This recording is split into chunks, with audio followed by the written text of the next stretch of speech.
that you did it just for cash. Showed your junk and shook your ass. Will you get kicked right out the door? Welcome. Cause you danced for some gays. You stripped yourself down. You sat on some laps and you wiggled around.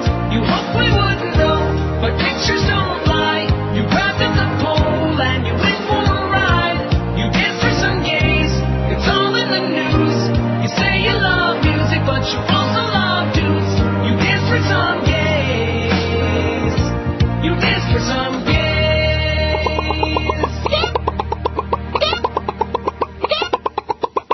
Don't forget those lucky chickens, baby. Hee-haw. They got a whole bunch of them there at Hard Rock. The only problem with that place is they still haven't completed the switch over from the bingo, the old bingo slots. Mm-hmm. And I looked at those and I thought, I recoiled like Dracula. Remember when Van Helsing held up the crucifix? Yeah. I recoiled. I put my cape up over my head. Like, fair. Like, how come they still got those there? They're horrible. I don't even understand it. I don't have any idea what you got to do, nor do I want to do. But they don't have any, not even one real Wheel of Fortune machine in the whole Hard Rock. They got almost 3,000 machines. They don't have one real. They got some make-believe ones where you got to play like 7,000 credits. Let me just caution all you would-be slot players, okay? Take a look at how much you got to play when you play the max to get whatever the maximum payout's going to be. A quarter machine, and it's like playing the max there is 45 credits. Well, you do the math on that. That's like like $11 every time you hit the button. Who wants to play a quarter machine that's really an $11 machine? And then I looked at one machine. It was like 20. Maximum was 20 lines times 20 credits. Well, that's 400. That's crazy. That's 400 coins times a nickel, I think it was. Which is what? How much is that? $20? $2? What do you play at Woodbine? $20, yeah. To win the max. $3 every on the dollar machine. Oh, that's good. Oh, and then at Pompano, they had a couple of old-fashioned, in the high-stakes room, they got a couple of old 3-coin Wheel of Fortune machines. It's $15. Three coins, $15 every time you hit the button. They're colder than the polar ice caps used to be before global warming. I'm going to tell you, those, I just don't understand what those people are thinking about that are running that joint. Although it was pretty busy. It wasn't jam-packed. That was Friday night. And then Saturday afternoon, Hard Rock was getting, of course, they had some kind of a concert Saturday night. They had like REO Speedwagon and a bunch of other old... They always got something going on there. Yeah, that's right. And it looked like, we didn't eat any food there, but they have all kinds of snack stands and restaurants and steakhouse and all kinds of good stuff in there. That's a neat place. It's great, man. They got it all. I told you, and you were arguing with me. No, actually, there was my anti-want-to-help-the-Indians bias because of that phony campaign they put on a couple of years ago. Oh, the slots are evil, and South Florida will crumble, and the world will come to an end. Oh. Right, it's okay if they have them, but if somebody else has them, that's bad news. And, of course, once they get all the rest of the stuff, this deal they made with Charlie Crist, if they do wind up getting the blackjack and the poker, and it's happening. Got poker. Huh? It's happening. And the craps. I didn't do no craps, by the way, over the weekend. Prior weekend, I had a little bit of a problem there, but this weekend, no craps. I did. You heard that story, right? Which one? Oh, yes, I did. My post-Ruth Chris Hilton hotel story? Yep. Oh, that was sad. By the way, I went to Ruth's Chris not too long ago. Did you? When I got my tax return, like I was a big shot, you know. And? It was great. It's my favorite. Which one, Fort Lauderdale? Yeah. Best steak I've ever had, man. Oh, yeah, you can't beat their meat. 484 on the pool, by the way. What's our goal today, Chris? About 600? Well, that's because Cordis is back, you know. That's right. You know, if you really want to get votes, we can put like Len Martez and Craig Mish on here. Oh, Lenny Martez, yeah, that's a good idea. Craig Mishmash, I forgot all about him. Yeah. I never heard him. I don't even know what he's all about. Good guy. Is he? Is he good on the air? Yeah, he's good on the air, knows what he's talking about. He's got a good voice for the air. Okay, so let's put Lenny Martez and Craig Mish. I didn't say that. I remembered everybody. Whoever sent in this poll, obviously, they didn't either. What former QAM host? And we're talking in the recent era. We're not talking about like guys from 100 years ago. Ed Berliner. I'll find that thing. See, it's your fault. You're making me look for that thing. It's always my fault. Ed Berliner. Unless it's George's fault. I mean, who was the PD? Was it Joe Zagacki? Was he ever really the PD? I think he was. Oh, how embarrassing. Oh, there's no program director for sports like Joe Zagacki. He's the best. Yeah, right. Uh-huh. How embarrassing. I can't... Oh, yeah, I got it. Ed Berliner... Here it is. Ed Berliner. I mean, they don't even pronounce the name right. And they paid for it, I guess. They paid somebody. Ed Berliner. On Sports Radio 560 WQAM. Dave Lamont. On Sports Radio 560 WQAM. Ed Kaplan. On Sports Radio 560 WQAM. The Miami Heat. On Sports Radio 560 Oh, my God. What was that jingle for? We never had the Heat on this station ever. Did we? I don't think so, but I'm not. I mean, I don't remember. No all that chance. far back. WQAM Press Box. On Sports Radio 560 WQAM. Wow, there you go, everybody. All the jingles all the time for guys who were never on the station. Ed Berliner was, though. He's a jerk, by the way, Ed Berliner. Is he? I never met him. I don't think. Maybe I did. But I just knew he was a jerk. A lot of jerks in this business. He was one of a big, stupid-ass jerk, Ed Berliner. We don't have Eddie K on here either. Ed Kaplan, that's right. Well, let's go. Put him on there. You don't have to, diddle around. Put him on there, Mr. Polmeister. Ed Kaplan, of course. Out of sight, out of mind. He won't be coming back. President Bush met with a mixed reception last night as he threw out the 2008 inaugural pitch at the new Nationals ballpark built for the Washington Nats baseball team. They really suck. With a quick introduction and a wave, Bush made a high-pitched Nationals manager, Manny Acta, and proceeds to shake his hand. Two bad actors. The boos reignited as Bush waves once more and exits. Did they boo him? They booed him. Of course they booed him. What do you mean did they boo him? That's great. What? That's great. Yeah, it is great. I thought you were going to say it's not a good idea because you're sucking up to Jolly Joe Bell, who's one of the 10 people who still, defends him for whatever reason. Does he really? Yeah. Still? Yeah, I don't share your views on the president, Neil, but blah, blah, blah, blah, blah, like that. Well, the good news for Jolly Joe is I'm going to be sticking around for 100 years, by the way. If Norma Kent ever gets it done, One thing about Norma, he can't get anything done. And I didn't see him over the weekend, Norma. I was supposed to go at lunch or whatever, but I didn't see Norma over the weekend, and that's okay. Is that why you had a good weekend? That's part of the reason why, yeah, I'm sure it is, because I don't want to hear about fantasy baseball and about, I'm sorry, I can't deal with people like that, overgrown children. I love my hockey, I love my horse racing, my harness racing, all of that stuff, but I can't deal with people who are, obsessed with it. Riding in the pocket is Davey My Boy. In front of Quick Brush, who's third and now comes to the outside. Quick Brush and Dupree. That's Gary Guy at Flamborough Downs, who thinks he's really a great announcer. Here's Johnny, my boy. He's an idiot.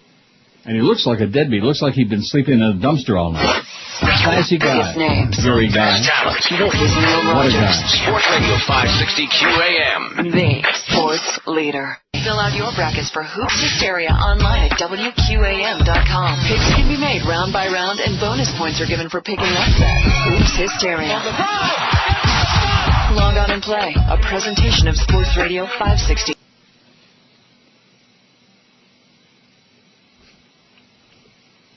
What are you going to do when Josh Cordes comes waltzing across the room, opens up the door, comes into your little studio there and smashes you right in the mouth? What are you going to do when that happens? I'll just. He will do it, by the way. He's got. I wish I could hit the sound effect, but I don't have the 360 here. Oh, they never brought it back from Gulfstream? No. Oh my God! What's going on with that engineering crew? Although we are streaming, let's look on the bright side, okay? Yeah, come on now. Well, no, the 360 is George's responsibility. And I'm sure George never came back. Of course not. So he just took it off with him somewhere. It's probably in George's SUV, baking in the sun. He's probably making sounds with it right now. He'll probably get fried just like George. Barack Obama appeared to have scored a clear victory over Hillary Clinton Saturday in the second step of Texas's multi-tiered process for selecting its delegates to the DNC. Associated Press reports. How is this possible? How can they not? It's already Monday morning. They don't have all the numbers? Obama had won 59% of the delegates headed the state party's June convention. Clinton, Swillery, 41%. The result made it likely that when the delegate selection process is finally completed, Obama will have more Texas delegates to the national convention than Swillery, in spite of the fact that she won the March 4th primary 51-47. How do you like that, Swillery, huh? Put that in your pipe and smoke it. So anyway, getting back to the comparison here of the two, Pompano Park and the casino there. Like I said, it's real glitzy and beautiful. and the machines suck. They do. They're horrible. Well, not all of them, but the ones that the Wheel of Fortune, forget it. You couldn't squeeze money out. If you brought a crowbar in there, you couldn't squeeze it out. See, that's what I don't understand about these people who lay out. Of course, I think one of the reasons that there aren't as many and that the machines are so tight is because the state's taken that huge chunk out of the total, right off the top. So how much have they got left to pay out? How many cents? About 30, man. Yeah, they got about 30 cents left to pay out after you get all done, after all is said and done. Although I do like that deli. It's got Myron Cohen's picture there on the wall. Old Jewish comedian, 180 years old, Myron Cohen. He's been dead for at least 80 years. And his pictures are all over the wall, Myron's Deli. Really good place. Did you hear what was all over the news last night? What? Did you hear what was all over the news last night? What's that? Rascal House closing.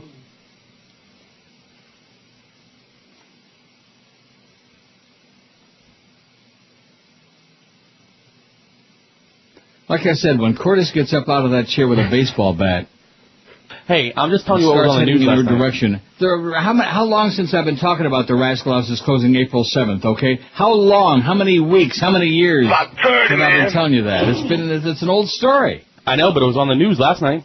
And? Nothing. They were just down there and talking to all the patrons and, we're going to miss it and blah, blah, blah. They're chasing all the old rascals out of the Rascal House. Where we're going to go to get some good kishki. By the way, they didn't have any kishki on the menu. I never did get to Gulfstream, which I apologize profusely. Next time I'm down there, though, I will.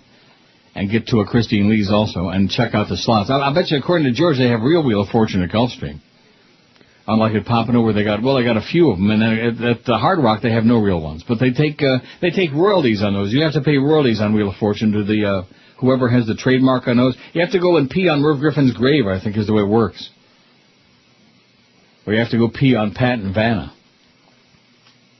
By the way, there's a good deli like right here on Miami Gardens. Yeah. It's called Roasters and Toasters. Yeah, I wanted to check out that it's a New York new famous kosher deli. Famous kosher in Aventura. Deli. But nobody wanted to go to Aventura. Oh, it's Dade County, you know. Nobody wants to go to Dade County. Yeah, I don't blame them. And they didn't want to go to Well, no, I didn't want to go because it was the wrong weekend. My luck, you know. Otherwise, I would have gone there. Probably won $1 zillion. But I did okay at the. I like that place. Hard Rock. The Hard Rock. It's gigantic, man. And you know, because it's so big, you can see it from like miles away. Oh yeah. Oh yeah. And when you're driving there, you think, it's just right down the road there, you know, and you keep driving and just, where the hell is this place already? Just go down 441 until you get there. And then you make a turn in there to their parking lot, and you drive for another 100 miles, and you're there at the valet parking. They got enough parking in there for 80 billion people. Well, yeah, they just added, those garages and stuff, so. Now, do they have, like, shuttle buses and stuff? No, because of the garages. Don't? No. Some of that parking is like about 6 miles away. What do you mean, no? Well, you gotta hoof it, man. Get out of here. They don't have a shuttle bus? No. Of course, you don't have to worry about the wintertime like at Woodbine. Well, if you don't have the shuttle bus in the wintertime, you're not going to make it from the parking lot. I'm telling you right now. No, I don't think you would. And, of course, a big shot like me, how come you're not valet parking, you know? Yeah, exactly. I don't know. That's a good question. I don't want to. I don't want to waste my money on valet parking when I can go inside and lose that in about 10 seconds. But I did have my reunion with Woodbine last night and made a few $100. It was wonderful to be back home. I felt like my home away from home. Got me a good machine man. Aren't you proud of me? Very proud. I think maybe what I ought to do is just not come in tomorrow and just, it's April Fool's Day, and just go play slots the rest of my life. Just to hang it up. Retire! Do it. What do you think of that?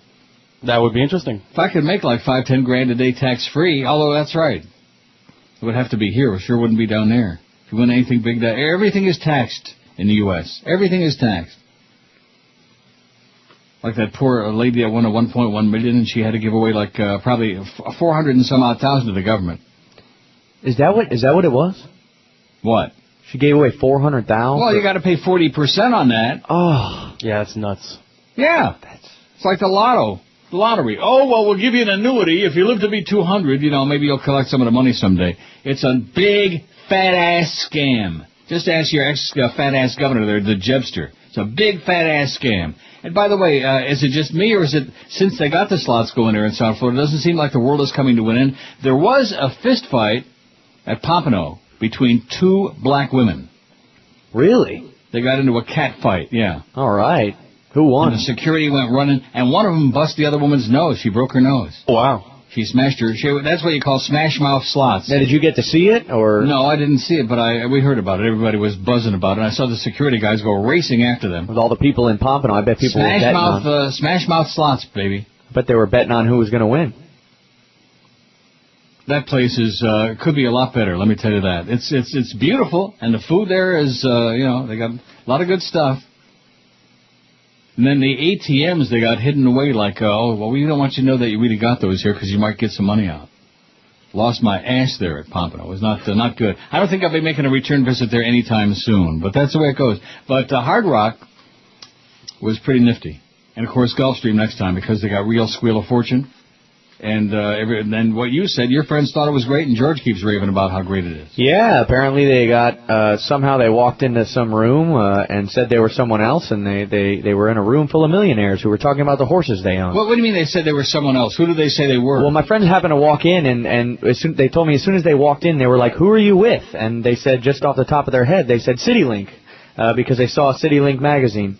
And they happened to walk into some kind of private party and get wristbands and drank for free, and we're talking with people about, my horses are over in Parkland and ba-ba-ba-ba. And, nice. And they're like, Parkland buffet, and they're trying to act all snooty, and, they said they almost ended up on a yacht afterwards, but they didn't close the deal. Oh, well. And, but no, they said they had a great time. They said there were a ton of people, pretty younger crowd for, a lot of the racetracks. Mm-hmm. And they said they had a good time, man. Young people in Hallandale, man. Boy, what a revolution is going on. Well, Neil, if you would just come down here and stay here all the time, you'd really find out what's happening. No, I don't want to. Yeah, isn't that Hard Rock enough to make you stay, man? No. I liked it, though. It's great. I did like it a lot. I thought it was a real nifty place, and I got lucky there with my wild chickens, and there were some real idiots there. There was this one old guy. Oh, my God. I was playing some bizarre machine. I don't know. I'm trying it out. And this old geezer comes, and he's got a $1 bill. Now, I tried the machine next to it before, and the where you put the money in or the tickets, it wasn't working. It was malfunctioning. The sensor was screwed up. Mm-hmm. So he's got a crumpled up $1 bill, and he's trying to stick it in there, won't go in there. And he keeps trying and trying. Oh, won't take my money. I said, it's broken. Don't you understand, you a-hole? It's broken. So what he does is he puts it in another machine and punches the ticket and gets the ticket out for the $1. Now he's trying to stick the ticket in the same machine. Oh, like it was fixed all of a sudden? I said, don't you understand? It's not taking anything. It won't take your money, you silly old fart. You geezer, go away. Then I hear some woman screaming at him down the line. He goes to another machine, and he sticks the $1 ticket in there, and he wants to play and the machine takes 30 times 5, like 150 credits, $1 ain't gonna do it. $1 ain't gonna do it, you old goat. 10:43 at QAM. Neil's half-price deals are the hit of the town. Every week on Thursdays, we offer another deal with more happy Neil Rogers listeners. Starting this Thursday at noon, you'll be able to buy $50 certificates for just $25 to Lucille's American Cafe in Weston. Lucille's is a 1940s-style upscale diner that captures the luncheonette feel of that era. It's all about homemade food, huge portions, and family-friendly prices. Menu items include a 12-ounce center-cut New York strip, a pulled pork platter. I could say something about that. Barbecue baby back ribs and marinated or Texas-style chicken breast. Plus, they have phenomenal desserts like homemade bread pudding and their famous Big Split banana split. Big enough to share, but good enough to eat all by yourself. Lucille's American Cafe, 2250 Weston Road. Call 954-384-9007. And thanks to yours truly, you'll be able to buy $50 certificates at half price, just $25 this Thursday when the store opens at WQM.com. But you better act fast, because once they're gone, they're just gone. Biggest names. The best talent. This is Neil Rogers. Sports Radio 560 QAM. The sports leader. Jerry Schrader had a problem. One day he came home to find his air conditioning unit. Because of just one night, my career is gone. I just want to run and hide. Because everyone knows I'm love client number 9. Number 9, it's 12 minutes before 11 at 560 WQAM. Don't forget the Jerk Show at 2 as he can recap the entire... It won't take long to recapture all those 17 baskets by the Heat last night against the Celtics. What a disgrace. Too bad we don't have the Heat games, right? Of course. 552 votes on Chris's poll. What former WQAM host would you like to see back at WQAM? There's a great broadcaster. Need a call. Frankly, I don't think it's right to be rude to people, but I don't care. Bob McCown. I don't call them. They call me. I've been told that there are people out there who don't like me, so I'd like to invite them all to come down to the Rogers Center so they can get to know me better. Unfortunately, it only seats 50,000. He's a great broadcaster. Not too many people I would say that about. He's on the Fan 590 here in Toronto, but nevertheless. 552 votes, 236, 42.5% want the humper back, baby. They missed the humper. All 400 pounds, baby. How much do you think he weighs? I'm going to go with about 350. 320? Okay. What do you think, Chris? Yeah, probably about 315, 330 maybe. 330. 300 and... About 30, man. Come on, lose an ounce, Hank. Pharrell, 77, no chance. Well, there's no chance on any of these. Mo Howard David, although there might be a chance to get the Mo Man back from 2 to 4. Really? Because, well, you're starting a lot of rumors about the Jerk Show being on the way out. Really? Or was that Chris starting those rumors? No, this is Chris talking. I think it was Josh starting the rumors, not me. Mo Howard David did 67. Defoe, 63. None of the above 50. We don't want any of them back. Oh, there's Barack in Pennsylvania. Town hall meeting right now on the campus of Fast. We don't want to hear that crazy Tony Harris. Boog Shambi, 24, want the Boogster back. Hey, everybody, it's the Boogster. Blah, blah, blah, blah, blah, blah, rock and roll talk. Blah, blah, blah, blah. Geldy, 18. Kenny and Bo, 8. Eddie K, 6. Craig Mish, 4. And Lenny Martez has got the big none. Come on now. That's bad. That's un-American, don't you think? What's that? Oh, here it is. Take the mystery out of rent a car or a truck to Miami. Call Oh, he can't speak. Excellent, you're hired, Lenny. We want you on QAM. He can't speak, not even a little bit. He was a pretty good guy, though, I thought, Lenny Martez. Yeah, very good guy. He liked me, he liked the show, which, of course, that's probably why he's not around anymore, not because he couldn't speak. We had a lot of people who didn't belong on the air. Oh, and speaking of that, my God, that Denise Potvin, he must be getting paid by the word. Bop, bop, bop, bop, bop, bop, bop, bop, beep, beep, beep, beep, boop, boop, and every now and then you hear Geldy squeak a little bit, and then it's back to Denise. Bop, bop, bop, bop, boop, boop. Get out of there already. Get rid of that dumb frog already. What's wrong with you people? So another year with no playoffs for the Panthers. They built that building, and 2000 the last time they made it, back when Pavel Bure was there, and Mellenby and Whitney and those guys when they had a real team, and when somebody actually may have cared about it, but not no Mo. A lot of empty seats. Although they finally filled them in there with, because it was fan appreciation night. They gave away a bag of crap. Well, giveaways, that's the ticket down here, man. That's the thing in South Florida, baby. If you don't care at all, you'll still show up if they're giving anything away, no matter what it is. A bag full of crap, a bag full of kitty crap. They're giving it away. It's kitty crap night at the Panther game. It's very sad. But I was really pleased with that crowd at the... Oh, and I got one piece of bad news, though. Restaurant news. Okay. And, of course, I really enjoyed my weekend down there, and that's because I kept busy and it zipped along, and I was only there like even less than 2 days, which is a real good pit stop, you know? Yeah. I think I'm going to do it more often and just to stay a shorter time. You know what I mean by that?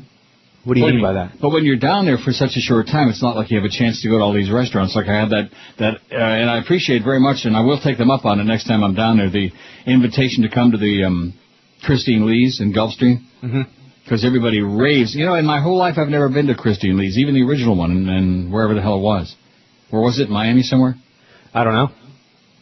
Christine Lee's. Everybody always says the best steaks in town are at Christine Lee's. Everybody says that. Wow. But I've never been there. But they got that new one at Gulfstream, so next time I'll take them up on that. You don't have time to eat a lot of restaurants. I had one meal there at that Myron's Deli in Pompano Park, which was excellent, man. Those cheese blintzes to die for. Oh, my God.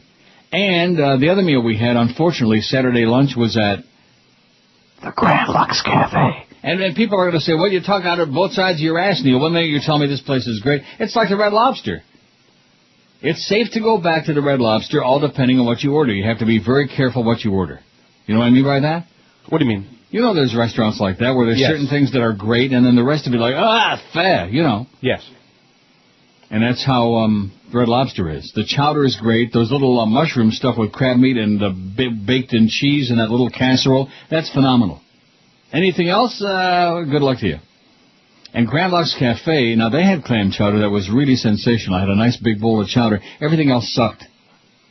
It's the same mentality as the people that own them, which is that Cheesecake Factory. And that is that they give you gigantic, embarrassingly humongous portions. People are starving all over the world, and they give you this enough food for like 10 people, and of course you don't want to eat it anyway because it's not that good in the first place.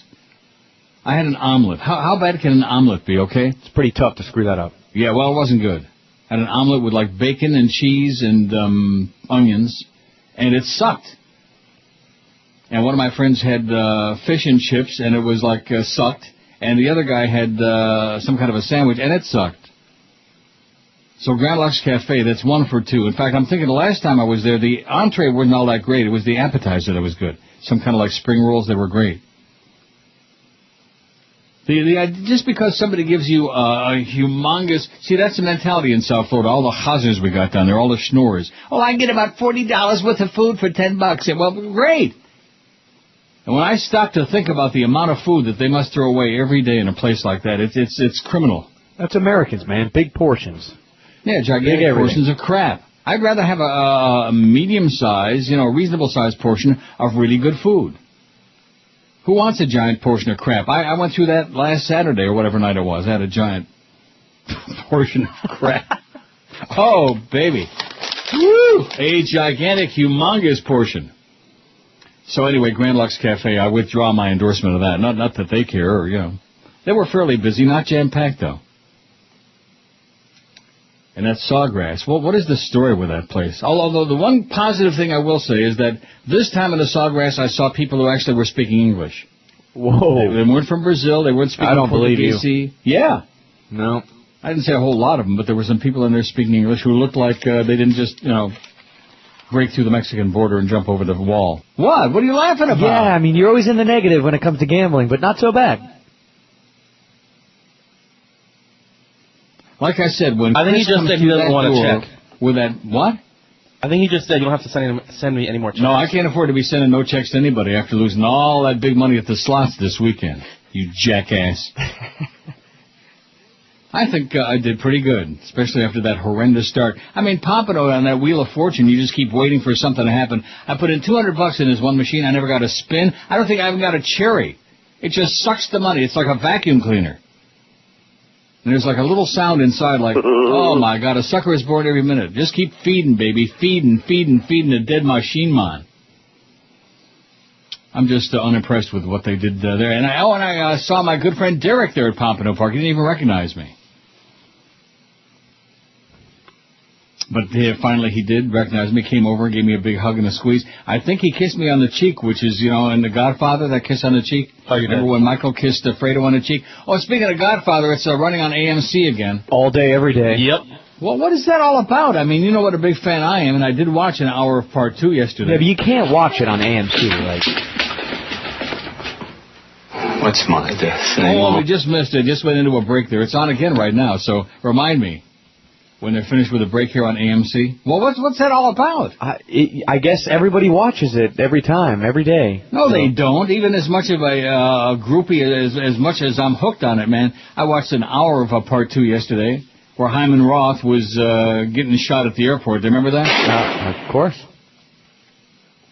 I'm an investor living on a pension, and blah. But the way they cut it, too, I mean, they cut it plus the commercials. It's pretty tough to watch on AMC. What are you trying to say? Like you don't know the dialogue by heart already? The part I saw yesterday was with Frankie Pentangeli, where he was testifying. Yes. You got that. Go ahead and play it. Michael Corleone did this, and Michael Corleone did that. I got that here somewhere. Yeah, Frankie sure. Pentangeli. I kept saying, Michael Corleone did this, and Michael Corleone did that. And I said, yeah, so sure. I said, yeah, sure. And then I saw the part where Tom Hagen goes to visit him in prison and tells him the story about how in ancient Rome they used to, go home and slit their wrists and all that other crap in the bathtub. Right. And then the FBI guys are sitting there playing cards. And Frankie, and they go in and there's he's deader than a doornail with a bathtub full of blood. Mm-hmm. He opened up his vein. 597 votes. Our goal is 600. And Lenny Martez has got 1. Lenny must have voted already. And how about Joe Costello? Should we put him on there? Oh, yeah, we can add him. C-A-S, by the way. Costello. Got it? You got it. Got it.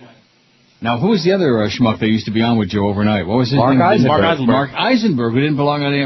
Eisenberg? Yeah, Mark Eisenberg. Is he related to Bob Eisenberg in the sales department? No. Why are you laughing when I say that? Is that such a common name, Eisenberg? Yeah, in Miami, yeah. I mean, Eisen, I can understand. While spending the remainder of your golden... The Eisen car alarm, I don't want to play it. Oh, it's one of my favorites. Is it? Yeah. How about the Big Ben car alarm? We can't play that. I'm really not sure I know why we can't play it. I know he says mother, but you know, it's bleeped out pretty well. It's bleeped pretty good. Maybe we'll try that. Not. We want to be really on the very safe side, okay? Well, what's the point of playing with fire? You know, when you burn yourself over and over again, and who knows, Joyce might be out there monitoring right now. And we're so scared of Joyce. Bitch. 600 votes even on Chris's very famous poll. Mark Eisenberg and Joe Costello both just went on there, and they both got the big. Oh, they just went on there, for Christ's sakes. Okay, speaking of numbers, now have either one of you eaten at the Grand Lux Cafe? No. No. I'm not going to say don't, because they have some things that are good, but boy, be real selective. So eat the chowder, then. Well, that was the soup of the day. It was very good. It was excellent. I would say this, their appetizers and soups and that kind of stuff is great. The entrees are like just a huge portion of crab. Just a big, oversized bunch of crab. I don't know. That's their mentality there. They obviously are doing very well because there are a lot of people in Broward County who want, schnorrers. They just want a ton of food for as little as possible.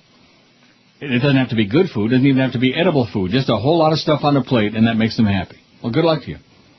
Barack Obama has extended his lead over Hillary Clinton among Democrats nationally, 52 to 42%, the third consecutive Gallup poll daily tracking report in which he's held a statistically significant lead, and his biggest lead of the year in this poll so far. The latest results are based on Gallup poll daily tracking conducted March 27 to 29, and did especially well in the viewing conducted March 29, whatever that means, It's like the Arbitron. They got a bunch of wired diaries. 52 to 42% he leads her, and this was just this past weekend. Nice going, Barack. He's going to kick her ass. She's going to be done after North Carolina. Yeah. As a matter of fact, what a good segue to this next story. Hillary Clinton's presidential campaign's been delaying paying their bills, earning the campaign a reputation of a deadbeat in some small business circles, according to Politico's Kenneth P. Vogel. Deadbeat Hillary. How do you like that? We got a song about that. No, I know we can't play it. Well, we could, but we're not going to. Part of it, No, we're not going to play part of it. What is wrong with you? You're just an Ojan provocateur is what you are. Hey, Hillary. Yeah!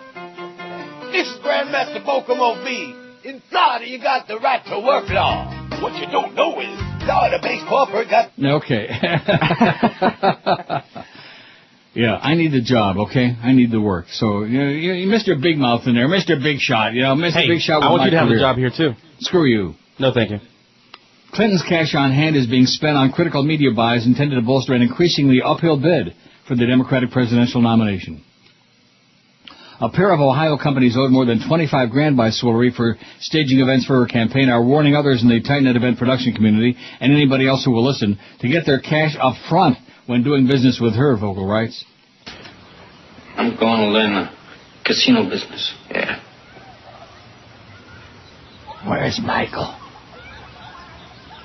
Where's Michael? It was Michael who killed Solovso. Uh-oh.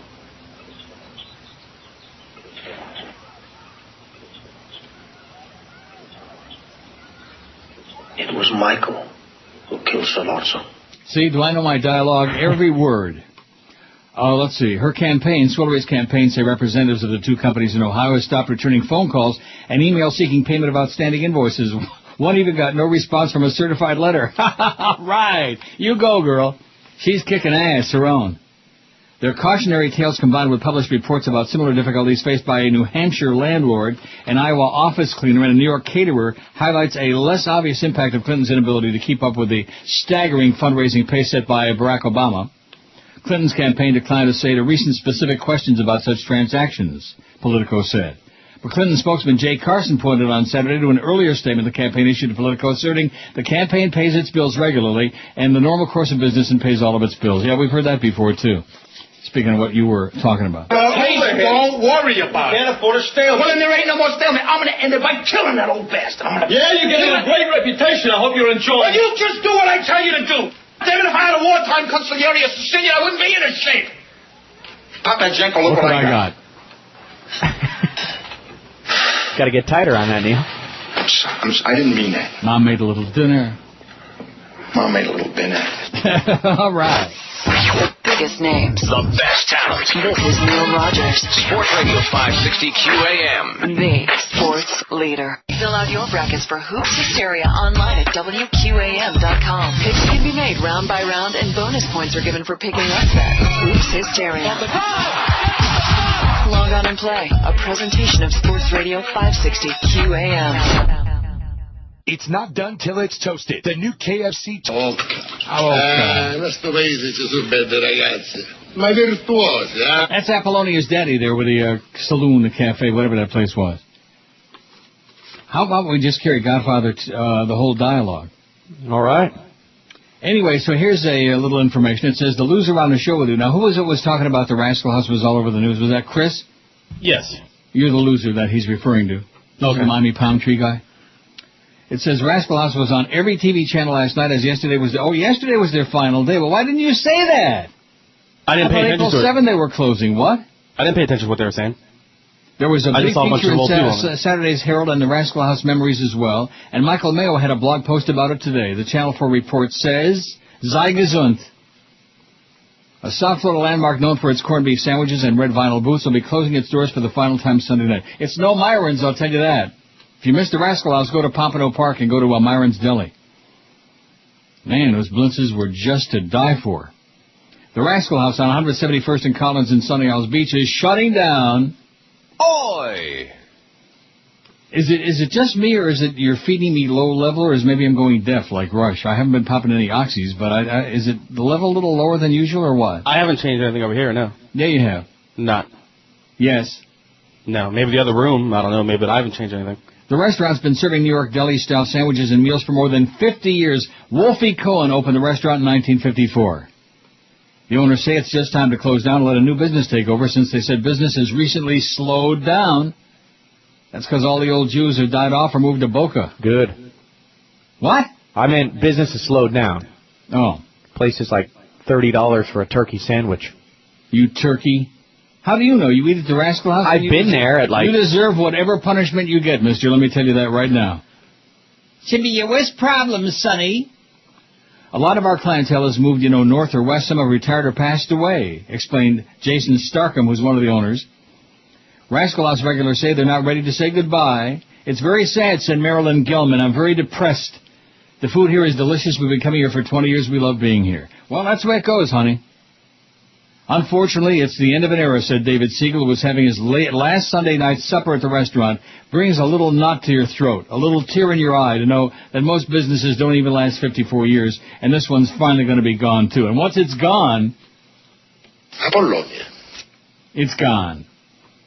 The Rascal House will join the ranks of Wolfies, Pumperdinck's, and Corky's as yet another famous New York-style deli. And don't forget the Carnegie Deli, too, as another famous New York-style deli in South Florida shuts its doors as in recent years. Monday at 1 p.m. today, the owners of the Rascal House plan on selling different parts of the restaurant, such as the menus, booths, and the tables. Ooh. Maybe you go in there and get your own booth. Better run over there. Yeah. And they're turning into the Epicure is what they had been saying. It doesn't say anything about that in this story, but it's going to be another big Epicure market, which is great. The Epicure on the beach is fabulous. Not as good, though, as Villa Deli, which is long gone. And once it's gone, that's the way it goes. Shivering in blankets of Penn State's colors, some 20,000 people filled the campus lawn yesterday to hear Barack Obama say he can win the Democratic nomination, even if Swillery stays in the race. Supporters stood in long lines for hours to hear Obama ahead of the April 22nd Pennsylvania primary. On a sunny day with temperatures in the low 40s, most bundled up for the type of large-scale rally that's become the candidate's trademark. It's been a while, it's a little bit cold, but we really like Barack. He's inspiring, said 19-year-old Caitlin McDonnell. I wonder if she's kin to Paul McDonnell from Woodbine, wrapped in a blue Nittany Lions blanket. Pennsylvania's primary is the next contest in the Obama-Clinton fight for the Democratic presidential nomination. The Keystone State, which will allocate 158 delegates, is the biggest single delegate prize remaining in the Democratic primary.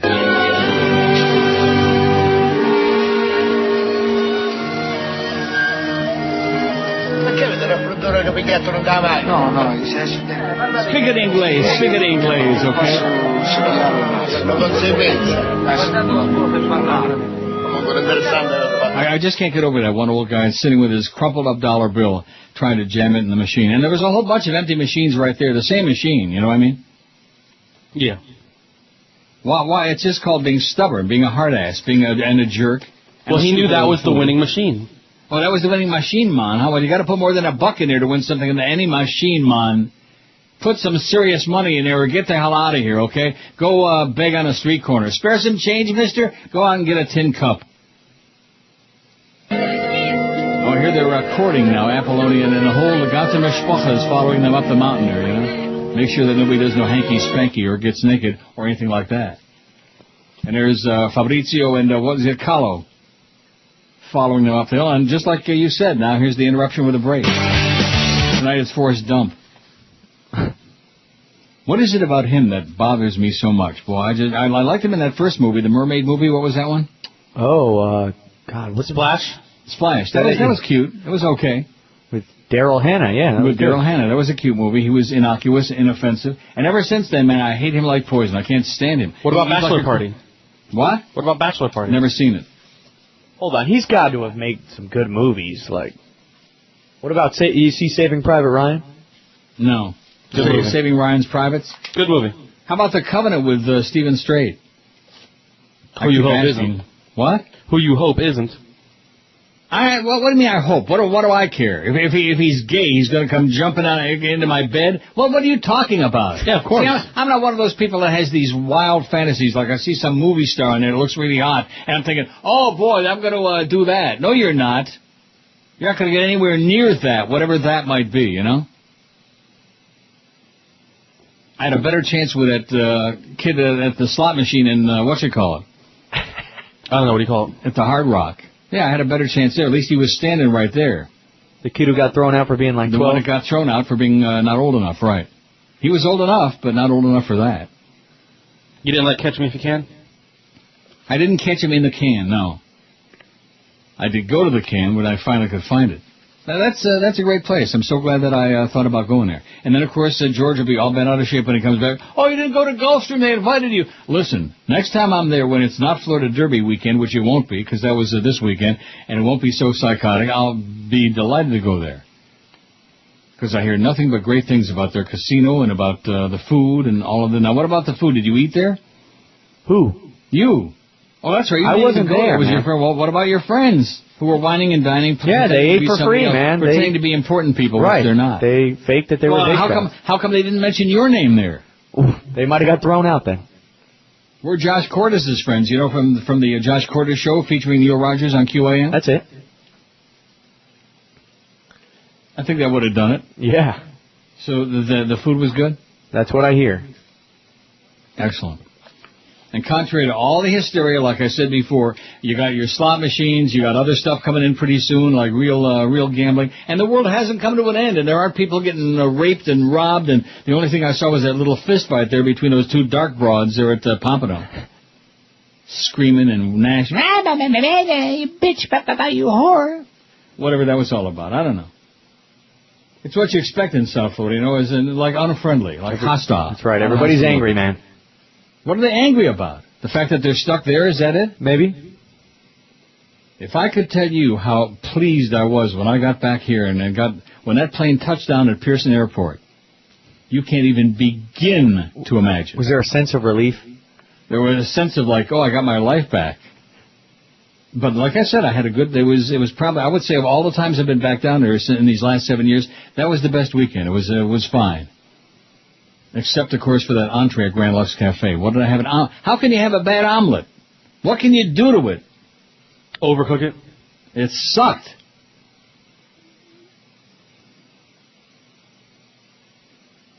Now, the next time you go to the Hard Rock and you lose money, are you going to hate it, or...?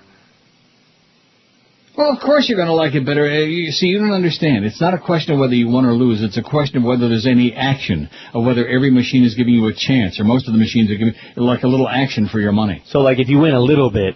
No, even if you're lost, but at least you had some fun. You had a chance. a fighting chance. That's the way it is with the slots. You know, it's blind luck. But at least you had a chance. Whereas at Pompano, you felt like you had no chance, especially those Wheel of Fortune machines, man. You couldn't, if you had an H-bomb, you couldn't break into those damn things. That's how tight they are, you know? Some things, tight is good. Some things, not so good. Is this the scene where Sonny is coming down after banging this, The bodyguards are waiting for Sonny. You know that big, the Italian chick with the big ass? Yes. There she is. That's Vincent's mama. I'm gonna knock you Well, this is before he goes to see Connie, and she's got those two purple eyes. The biggest names. The best talent. This is Neil Rogers. Sports Radio 560 QAM. Worst 2 minutes of my life. 11:32 at 560 WQM. What former QM host would you like to see back on QM? That's our poll question today. 646 votes, which is pretty good considering we started with, about 4 votes? I think about 5. We started a little bit low. The Humper is kicking ass, baby. And you talk about a big ass. Can you even imagine? That was funny. I don't think you'll ever see him stuck to a toilet seat for 2 minutes. You know how they have, like on a plane, they have those add-on seat belts? What? For extra fat people, they have those. They're like an add-on seatbelt that you they add on to the original one. No, I've never experienced that. I haven't experienced it, but they have them. Well, don't you think they probably have toilet seats like that too? I mean, when you got an ass that's by itself 150 pounds, that was fun. I mean, how do you sit on a seat? How do you get both cheeks on the seat? Pray. Oh, here comes Kay, but she's going to have to go away. Go away, Kay. Here comes Tom Hagen out today. Oh, geez. Should have called, Kay. Hey. Weren't expecting you, Kay. You should have called. You should call. Yes, well, I have. I mean, I've tried writing and calling. Now, I want to reach Michael. Nobody knows where he is. We know that he's all right, but that's all. What's that? Oh, it's an accident, but nobody got hurt. This is the part. Well, that's an accident, but nobody was hurt. Right. Can I ask you, seriously? Okay. How many times can he keep showing this on Bravo and AMC just over and over? Okay. I mean, the fact that they were, and of course I'm still watching it, so how stupid can I be to say that? Exactly, and get ready to keep saying that because they literally run it every minute. If it's not every day, then it's well, at least every let me look weekend. at the guide and see, let's see, 1 o'clock, Godfather Part 2 again. Now, Part 3, I don't think they're like that heavy duty. No, they're that's not. right, because Bull Durham is on after Godfather 2. Bull Durham. Hello? Hello? Is Carlo there? Who's this? Who's this? This is a friend of Carlos. Would you tell him that I can't make it tonight until later? Clean it up. Clean it up. You spoiled guinea brat. Dinner's on the table. I'm not hungry, yes. Food, it's on the table. It's getting cold. Oh, he's going to swear in Italian. We better not put that on the air. You know, back in the day, you could say Buffalo Bills. Anyway, what former QM host would you like to see back at WQM? Hank Goldberg, 269. The Humper's kicking big, fat, gigantic, hairy ass. 42%. That was funny. Pharrell, 92. Mo Howard David did 73. Defoe, 69. He's right on Mo's ass. Now, did the two of them ever work together or not? I don't think so. No. What are you laughing about? They weren't too fond of each other, if you don't remember.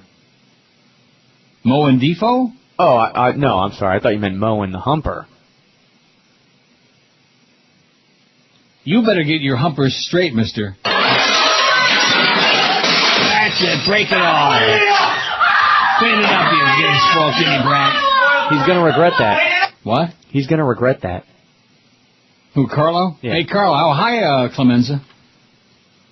Don't you think it should have been a hint to him when he realized Clemenza was in the back seat that something not too good was going to happen very soon? Yeah. Defoe, 69. None of the above, 66. None of the above. Boogster, 29. Geldy, 18. Eddie K, 12. He was a late addition. We apologize for that. Chris says he'd have 15,000 votes if we'd have put him on there right away. Is that what you said? Something like that, yep. Kenny and Bo, only 9. Only 9. Wow, that show just sucked, man. That was one of the... That was an abortion. Every time that show would go on here, the Right to Life people were protesting outside the building on 441. Craig Mish, 7. I still don't know who that is. Lady Martez has got a pair. And Mark Eisenberg and Joe Costello, between the two of them, they've got... they've got plus, which is still nothing. On mine, Joe has one. What is it? On mine, Joe finally got a vote. one. Joe Costello voted. Attaboy, Joe. I'm going to have to do a Joyce here in a second. I don't know what that's all about. What is that all about? You got some butter? Uh-oh. And I just farted real bad, too, in my seat. Don't tell Joyce. What? Here, let me hit a sound effect. No sound effects. You better watch yourself, mister. Your days could be numbered. Brandon's going to come and kick your ass. That would be hilarious. 673 now in the pool. Uh-oh. There goes Sonny. Talk about a bad move. Go after him.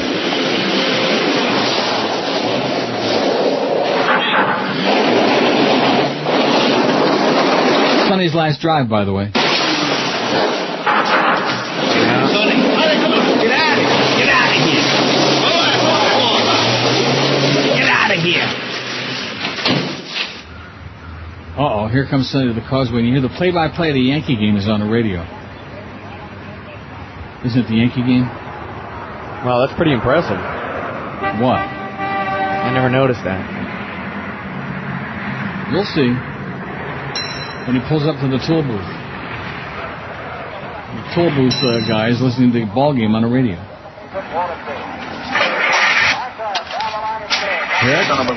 Yeah. Red Barber, the old redhead, doing the Yankee game. Uh-oh. Bye, Sonny.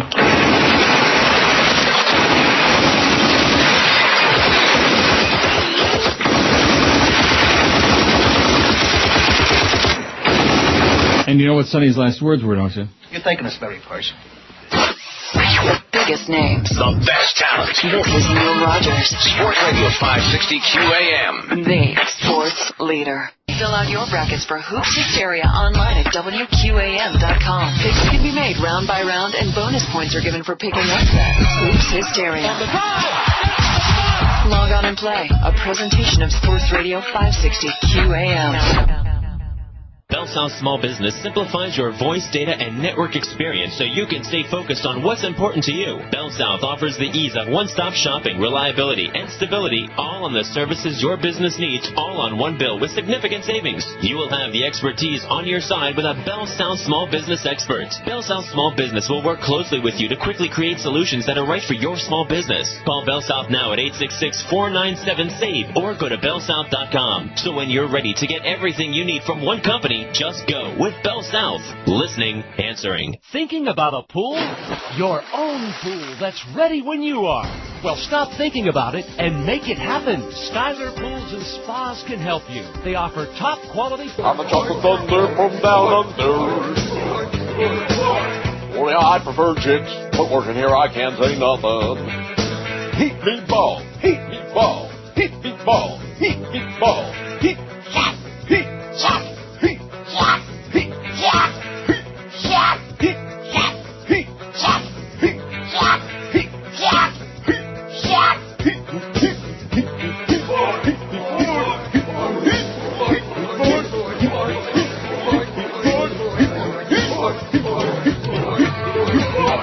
$16 till noon at 560 WQAM. Those are the days, baby, when the Heat had that one big year a couple of years ago. That was it. You know, like the Panthers when they had the year of the cat 100 years ago, the year of the rat. Right. But at least the Heat finished it. What? At least the Heat finished the job. Yeah. What difference does it make? Both organizations are woeful, you know, or just, although at least the Panthers won a few games, especially down the stretch. They won 8 out of 9 or something like that. And then, of course, it was the big tease. Oh, geez. And they wound up losing 3 in a row to girls' teams. It's okay. It's the way it goes. 684 on the pool. And the good part about the Panther thing, though, is that nobody cares. They don't even put on a pretense anymore of caring. Right. Although if they did make it into the playoffs, I think a lot of the phonies would come back. Sure. A lot of those phony bastards, you know, with the rats and the whole deal. An 80-year-old church deacon was removed from the Smith Haven Mall yesterday in a wheelchair and arrested by police for refusing to remove a T-shirt protesting the war in Iraq. An 80-year-old church deacon in, wherever the hell this is. Police said that Don Zirkle of Bethpage was disturbing shoppers at the Lake Grove Mall with his T-shirt, which they had what they described as graphic anti-war images. Zirkle, a deacon at Our Lady of the Miraculous Medal in Wyandanch, said his shirt had the death tolls of American military personnel and Iraqis, 4,001 million, and the words dead and enough. The shirt also has 3 blotches resembling blood splatters. Police said in a release last night that Zirkle was handing out anti-war pamphlets to male-goers and that mall security told him to stop and turn his shirt inside out. Zirkle refused to turn his shirt inside out and wouldn't leave, police said. Security placed him on civilian arrest and called the police. When the police arrived, Zirkle passively resisted attempts to bring him to a police car, the police said. 80-year-old guy, a church deacon, in a wheelchair. But Zirkle said he was sitting in the food court drinking coffee with his wife Marie, 77, and several other people when police and mall security approached and demanded they remove their anti-war T-shirts. The others complied, but Zirkle said he refused, and when he wouldn't stand up to be removed and arrested, authorities brought over a wheelchair. They forcibly picked me up and put me in the wheelchair, said Zirkle, a deacon of one of the poorest Catholic parishes on Long Island, where a devastating fire recently destroyed the rectory and storage areas.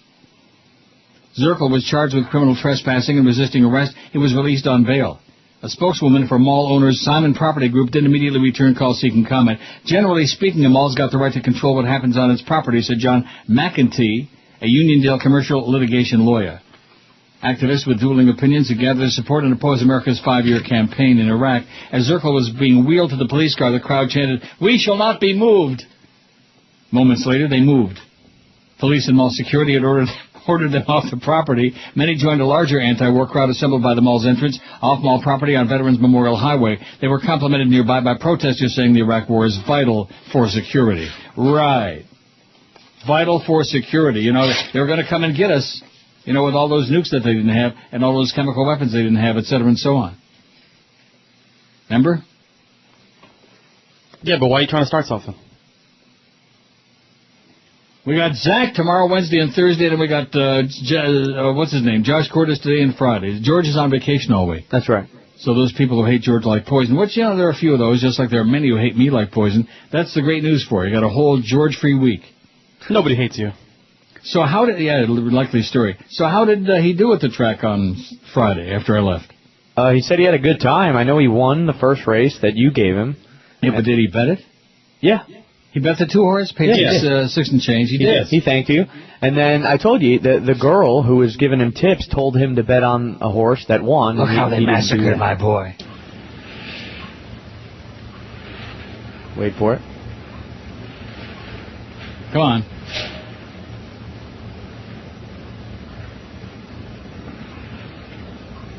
You can do it. Look how they massacred my boy. Yeah, there you go. He's dead. He's got his holy sonny. Now, what were you saying? He won some money, and the lady gave him a good tip? Yeah, he didn't take it, but she was right, and, you know, he said he had a good time. Well, what do you mean he didn't take it? Like, all of a sudden, he's the expert? See, that's the one thing about George, man. Whatever the subject is, he's the expert. He's the hard ass. He missed some betting made where he won the first race and he lost the second race. Yeah. Yeah, because I told him to bet the double with the 2 and the something else. I should have told him wheel the double, for Christ's sakes. $168 double. Longest shot on the board won the second race. It's real easy after the race is over, you know? Of course. Everybody's got the winner after the race is over. There's Apollonia. Monday, Saturday, Wednesday. Thursday, Wednesday, Friday, Sunday, Saturday. See, she's speaking a good English. She'd be perfect in Dade County. She's speaking a good English. She'd be great in Quebec, eh? Ed Casiello on the Smirking Chimp writes, Massachusetts Representative Barney Frank is proposing a bill that would remove federal penalties for possession and use of small amounts of marijuana. Why do we need a federal bill, Ed asks? Because the rest of the country is far behind Alaska, California, Colorado, Maine, Minnesota, Mississippi, Nebraska, Nevada, New York, North Carolina, Hawaii, and Oregon in decriminalizing the herb, with Michigan on the verge of approving a similar bill. We need a federal bill because we need to put an end to this fruitless, expensive prohibition once and for all. We need a federal bill because of the growing number of people across the nation who are clamoring for the legalization of marijuana for medicinal and recreational uses. We need a federal bill because the prohibition of marijuana is rooted in racism, fear, and greed, not in science. Subito. Subito. Eh? Yeah. Che succede? Che succede? Bad news from America. Brutte notizie. Dall'America. Your brother Sonny. Tuo fratello Santino. Morto. L'hanno ammazzato. The Cliff Notes version of a piece written from the Virginia Law Review on how marijuana became illegal begins in about 1910 with a cast of characters that runs the gamut from migrant farm workers to polygamous pot smokers, from Pancho Villa to William Randolph Hearst, from the nation's first drug czar, Henry Anslinger, who led a vicious, unfounded assault on marijuana, to the DuPont Chemical Company. Frank's proposal would eliminate all federal penalties prohibiting the personal use and possession of up to 3.5 ounces of marijuana. Adults who consume marijuana would no longer face arrest, prison, or even the threat of a civil fine. In addition, the bill would eliminate all penalties prohibiting the not-for-profit transfers of up to 1 ounce of cannabis between adults. This bill is based on the 1972 National Commission on Marijuana and Drug Abuse study commissioned by then-President Richard Nixon, which reported that the use of drugs for pleasure or other non-medical purposes is not inherently irresponsible. Alcohol is widely used as an acceptable part of social activities, he added, and the actual and potential harm of the use of the drug is not great enough to justify intrusion by criminal law into private behavior. Alcohol is why... Ask Josh Cordes if alcohol is widely used. What do you think? What's that? I said, how you doing? Widely what? Pot was once described as a gateway drug that would lead our children on a path to dangerous drugs. Today's kids, however, are finding it easier to raid the family medicine cabinet to get high. We're also finding that the medicinal use of marijuana can be beneficial to those with serious medical conditions, from life-threatening diseases to chronic pain. That's right. Marinol, some experts say, is a good compromise because it's marijuana in pill form, and believe it or not, it's something your doctor can prescribe for you without the DEA crawling all over them. But it is cost prohibitive, and researchers and patients are finding that because the cannabinoids used to manufacture Marinol are so concentrated, they feel like they're either getting too much or not enough of the drug. You feel like you're getting too much booze or not enough? Oh, just enough. Those who go for the herb claim they can better regulate their dose by toking on a joint or hitting on a vaporizer because the effects are more immediate and effective. It's time for our leaders to remove the cultural and nonsensical reasons for the prohibition on marijuana and pass Barney Frank's bill. There you go, Ed Cosiella on the smirking chimp. Everybody light up, baby. That's right. Make it like California out here. Of course, including Clarence Token Thomas. There you go. Light up a big fat one, Clarence, you phony hypocrite. You lying sack of crap. Hey, there we go. Hey, y'all, my name is Clarence Eugene Thomas, President Bush's nominee for the Supreme Court. And you know, there's lots of people out there that think just cause I smoked a little marijuana when I was in college. Yeah, there wasn't nothing but a pen joint. Well, maybe a cigar-side joint. I don't remember, y'all. That they don't think I'm fit to be on the Supreme Court. Yeah, I got the munchies. Let's do this quick and get out of here. I want to set y'all straight. When I stop reviewing the law, I don't just review the law. Hell, y'all, I be toking.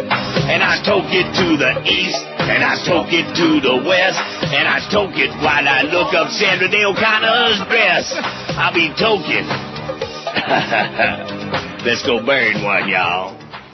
692 vote. We're going to be right on the cusp of 700 by the top of this hour, which means we got a shot at what, 800? About 9. 9? Oh, there's Barzini. Always listen to reason. Yes, Don Barzini. He had all the judges in his He's too pocket. modest.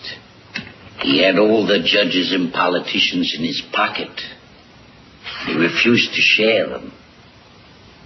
When did I ever refuse on account Just one of this? time. All of you know me here.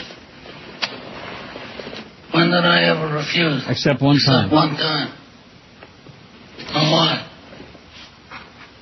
Because I believe this drug business is going to destroy us in the years to come. I mean, it's not like gambling or Women. liquor, even women, which is something that most people want nowadays, and Not me. it's forbidden to them by the pets and the bounty of I the don't want church. no women. Even the police departments that have helped us in the past with They'll run gambling and for other cover. things are going to refuse to help us when it comes to narcotics. And I believe that then, And I believe and that I now. believe that now. Times have changed. It's not like the old days where we can do anything we want. A refusal is not the act of a friend. After all, we are not communists. Don Corleone had all the judges and the politicians in New York. And he must share them. All it does is use them. He must let us draw the water from the well. After all. Certainly he can present a bill for such services. After all, we are not communists. Well, I'll tell you, that Barzini, he had quite a sense of humor until he got shot in the back there going up them stairs, remember? Mm-hmm. This is like a disease. It's like a sickness. Why do they keep doing this over and we keep watching it? Yeah, you can't turn away. Yeah, you can't get sick of this movie. That's what it is, and they know that. How can you say that? How many times can you watch it when you know the whole dialogue, almost every word verbatim? Neil, you could read. Well, yeah, you could say this movie, but yeah, you're watching it right now, aren't you? We're playing audio. I'm going back to CNN. Okay. Well, in case the world's coming to an end, we need to know that. We don't need to know about Luigi Barzini. I'm going back to the Spanish channel. Okay. Hey, Neil's half-price deals are the head of the town. Every week we have another offer for happy Neil Rogers listeners. Starting Thursday at noon, you'll be able to buy $50 certificates for just $25 to Lucille's American Cafe in Weston. Lucille's is a 1940s-style upscale diner that captures the luncheonette feel of that era. It's all about homemade food, humongous portions, and family-friendly prices. Menu items include a 12-ounce center-cut New York strip, a pulled pork platter, barbecue baby back ribs, and marinated or Texas-style chicken breast. Plus, they've got phenomenal desserts like homemade bread pudding and their famous Big Split banana split. Big enough to share, but good enough to eat all by yourself. Lucille's American Cafe. They're at 2250 Weston Road. Call 954-384-9007. And now, thanks to yours truly, you can buy $50 certificates at half price. It's our way of saying thanks to you for putting up with our crap all of these years. The store opens at noon Thursday on WQM.com, but be sure and act fast, because once they're gone, they're just gone. Biggest names. The best talent. This is Neil Rogers. Sports Radio 560 QAM. The sports leader. Fill out your brackets for Hoops Hysteria online at WQAM.com. Picks can be made round by round, and bonus points are given for picking upset. Hoops Hysteria. Log on and play. A presentation of Sports Radio 560 QAM. It's not done till it's toasted. Everybody go! Let me always let him go! All the way to the White House!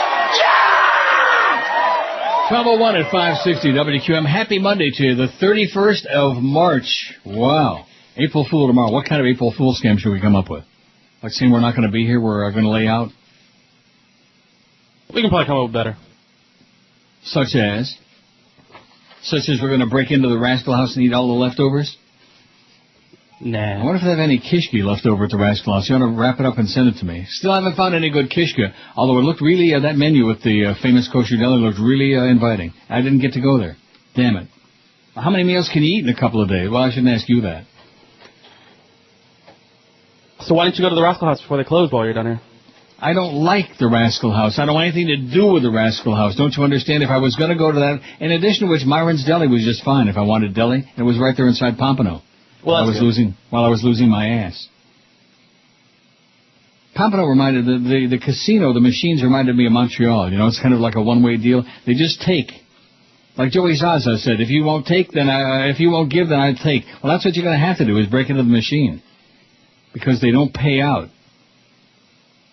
You know anything like that? They don't put out? Yeah. So how's your Russian girlfriend doing these days? Did she go to the Keys with you or not? I'm sure she did not.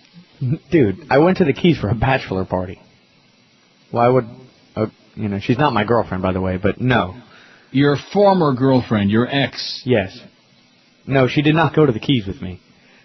Police are investigating an 11-year-old girl's death from an undiagnosed treatable form of diabetes after her parents chose to pray for her rather than take her to a doctor. More Getchkis, man. More these are murderers. Murderers. Now, where the hell is this? Well, how come they don't tell you in these stories a lot of times where the hell it is? An autopsy showed Madeline Newman died yesterday of diabetic ketoacidosis, a condition that left too little insulin in her body. Everest Metro Police Chief Dan Virgin said. Where the hell is Everest?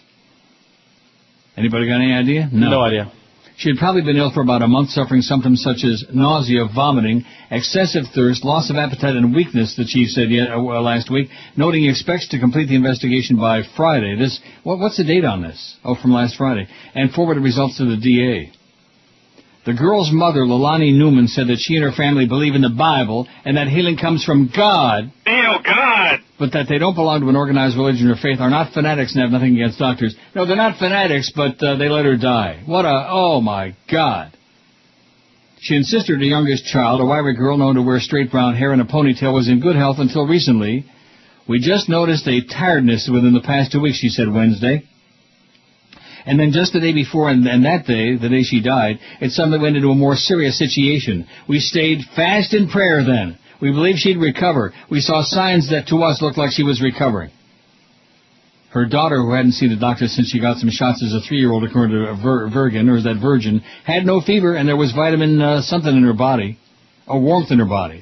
This copy is so bad. You know, you faxed this to me? Yep.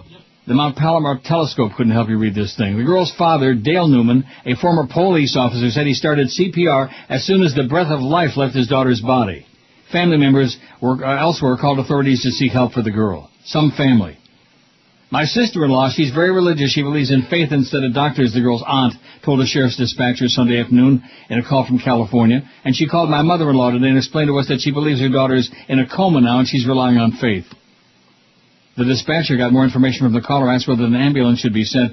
Please, the woman replied, I mean, she's refusing. She's going to fight it. We've been trying to get her to take her to the hospital for a week, for days now. The aunt called back with more information on the family's location, emergency logs show. Family friends also made a 911 call from the home. Police and paramedics arrived within minutes and immediately called for an ambulance that took her to hospital. But less than an hour after authorities reached the home, Madeline, a bright student who left public school for homeschooling this semester, was declared dead. She is survived by her parents and 3 older siblings. We are remaining strong for our children, Leilani Newman said. Only our faith in God is giving us strength at this time. That's the same God, by the way, that didn't answer their prayers and let the little girl die. It's just like, if you notice, speaking of The Godfather, when Fredo goes out fishing with Neri and gets shot, just before he gets shot, what's he doing? He's saying Hail Marys. Remember that? Yep. Just before Fredo gets bada bing in the back of the head, he's saying, Holy Mary, Mother of God, all this other crap. Pray for our sinners. Yeah. Now and at the hour of our death, as in like right now, Fredo. The Newmans say they moved from California to a modern middle-class home in Woodsy, Weston, just outside of Wausau in central Wisconsin, about 2 years ago to open up a coffee shop and be close to other relatives. A basketball hoop is set up in the driveway. Leilani Newman said she and her husband aren't worried about the investigation because their lives are in God's hands. And if he takes as good a care of them as he did of their daughter, they're going to be really off Taurus very soon. As they say in the Buffalo of Taurus during the Polish Bowling Festival. You know when the Polish Bowling Festival is in Buffalo? When's that? All year. Every year. So you're not now. So you already ate there. Now what about Chris? Did you ever eat the Rascal House? Never ate there. Now Josh is going to tell you that he really missed something. What did he miss? Turkey sandwich. How good can a turkey sandwich be? It sucked. I'm knocking the Rascal House. I thought you would tell me how great it was. No, I went in there cause I think it was open. How bad can a turkey sandwich be? It's not about how good or bad it is. It was like I ordered a turkey sandwich and it was like $26. I was like, are you serious? It's my $26. Probably. Bastard. 7:07 on the poll. Our goal is 7:10. We're keeping things low. You know, it's Monday. It's the last day of March. I just farted again real bad. What? I can't help it. I just want to play a sound effect so bad. We can't do it. You can only play that. Good thing you don't have that 360 there. George is carrying around with him all week. Yep. I don't understand that. Why wouldn't he give it to the engineer, whoever was out there, Steph or whomever, and have them bring it back to the station and hook it back up again where it belongs? That would be good, wouldn't it? No, because then you'd be playing fart sounds and we'd all be out on the beach. Right. I mean, what do you care? You know, with that horseball website thing you got? So what is it that you're doing the rest of the week, Tuesday, Wednesday, and Thursday, that keeps you so busy you can't do the show? Not that we mind. Listen, I know it's hard for you to understand that I have a full-time job now, so it's hard for me to come in any day. I just like doing the show. So in other words, I guess you're expecting another check because you showed up today, right? Listen, I like doing the show. What's a bonus check? If it were up to me, I'd come in here every day. Every day. But that's, I got a lot of responsibility. You got a lot on the plate? That's right. Like maybe an old turkey sandwich? Right. Yeah, $26.50 sounds a little bit steep for a turkey sandwich. No matter how big it is, no matter how delicious it is, no matter how kosher how Jewish the turkey was. I wonder if those chickens are kosher. I wonder if they've been blessed on that machine that I play, that hee-haw. I love that game. If you go to the casino, just to look for the hee-haw machines, okay? They're a hoot. I'll have to do that. Look, yeah. They're a 2-cent machine, I believe, or are they nickel machine? I think 2 cent. But you play like you got to play the max to get to the maximum benefit, have a chance to win anything.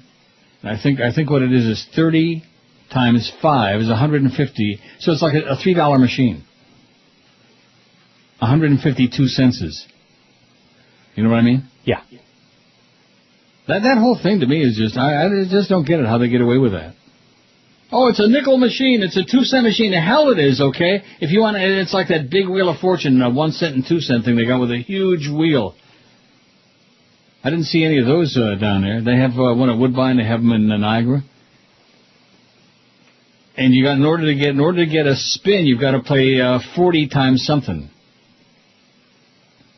Well, that's only 80 cents. That's not a big deal. But nevertheless, it's a scam. It's not a 2-cent machine. It's an 80-cent machine. Sure, you can play 2 cents, and you can sit there like, for 2 seconds, and then goodbye, like that guy with his crumpled up dollar bill. Why won't it take my money? Why won't it take it? Because it's broken. It's zerbrochen, you idiot. You old goat. 712 votes on the poll. We're kicking ass, man. Our goal is, we can get 900, I think. And then Jerks will be all whipped up to a frenzy about that. Well, is he still on or what, or is he done already? No, he's on. He's here. You sure? Because a lot of rumors floating around, and Chris started most of them. You sure? About how he's going to be done very soon? Not me. And how DA is going to be doing their 2 to 4? That's what you said on Friday. You said that. What are you talking about? 712 votes on the poll.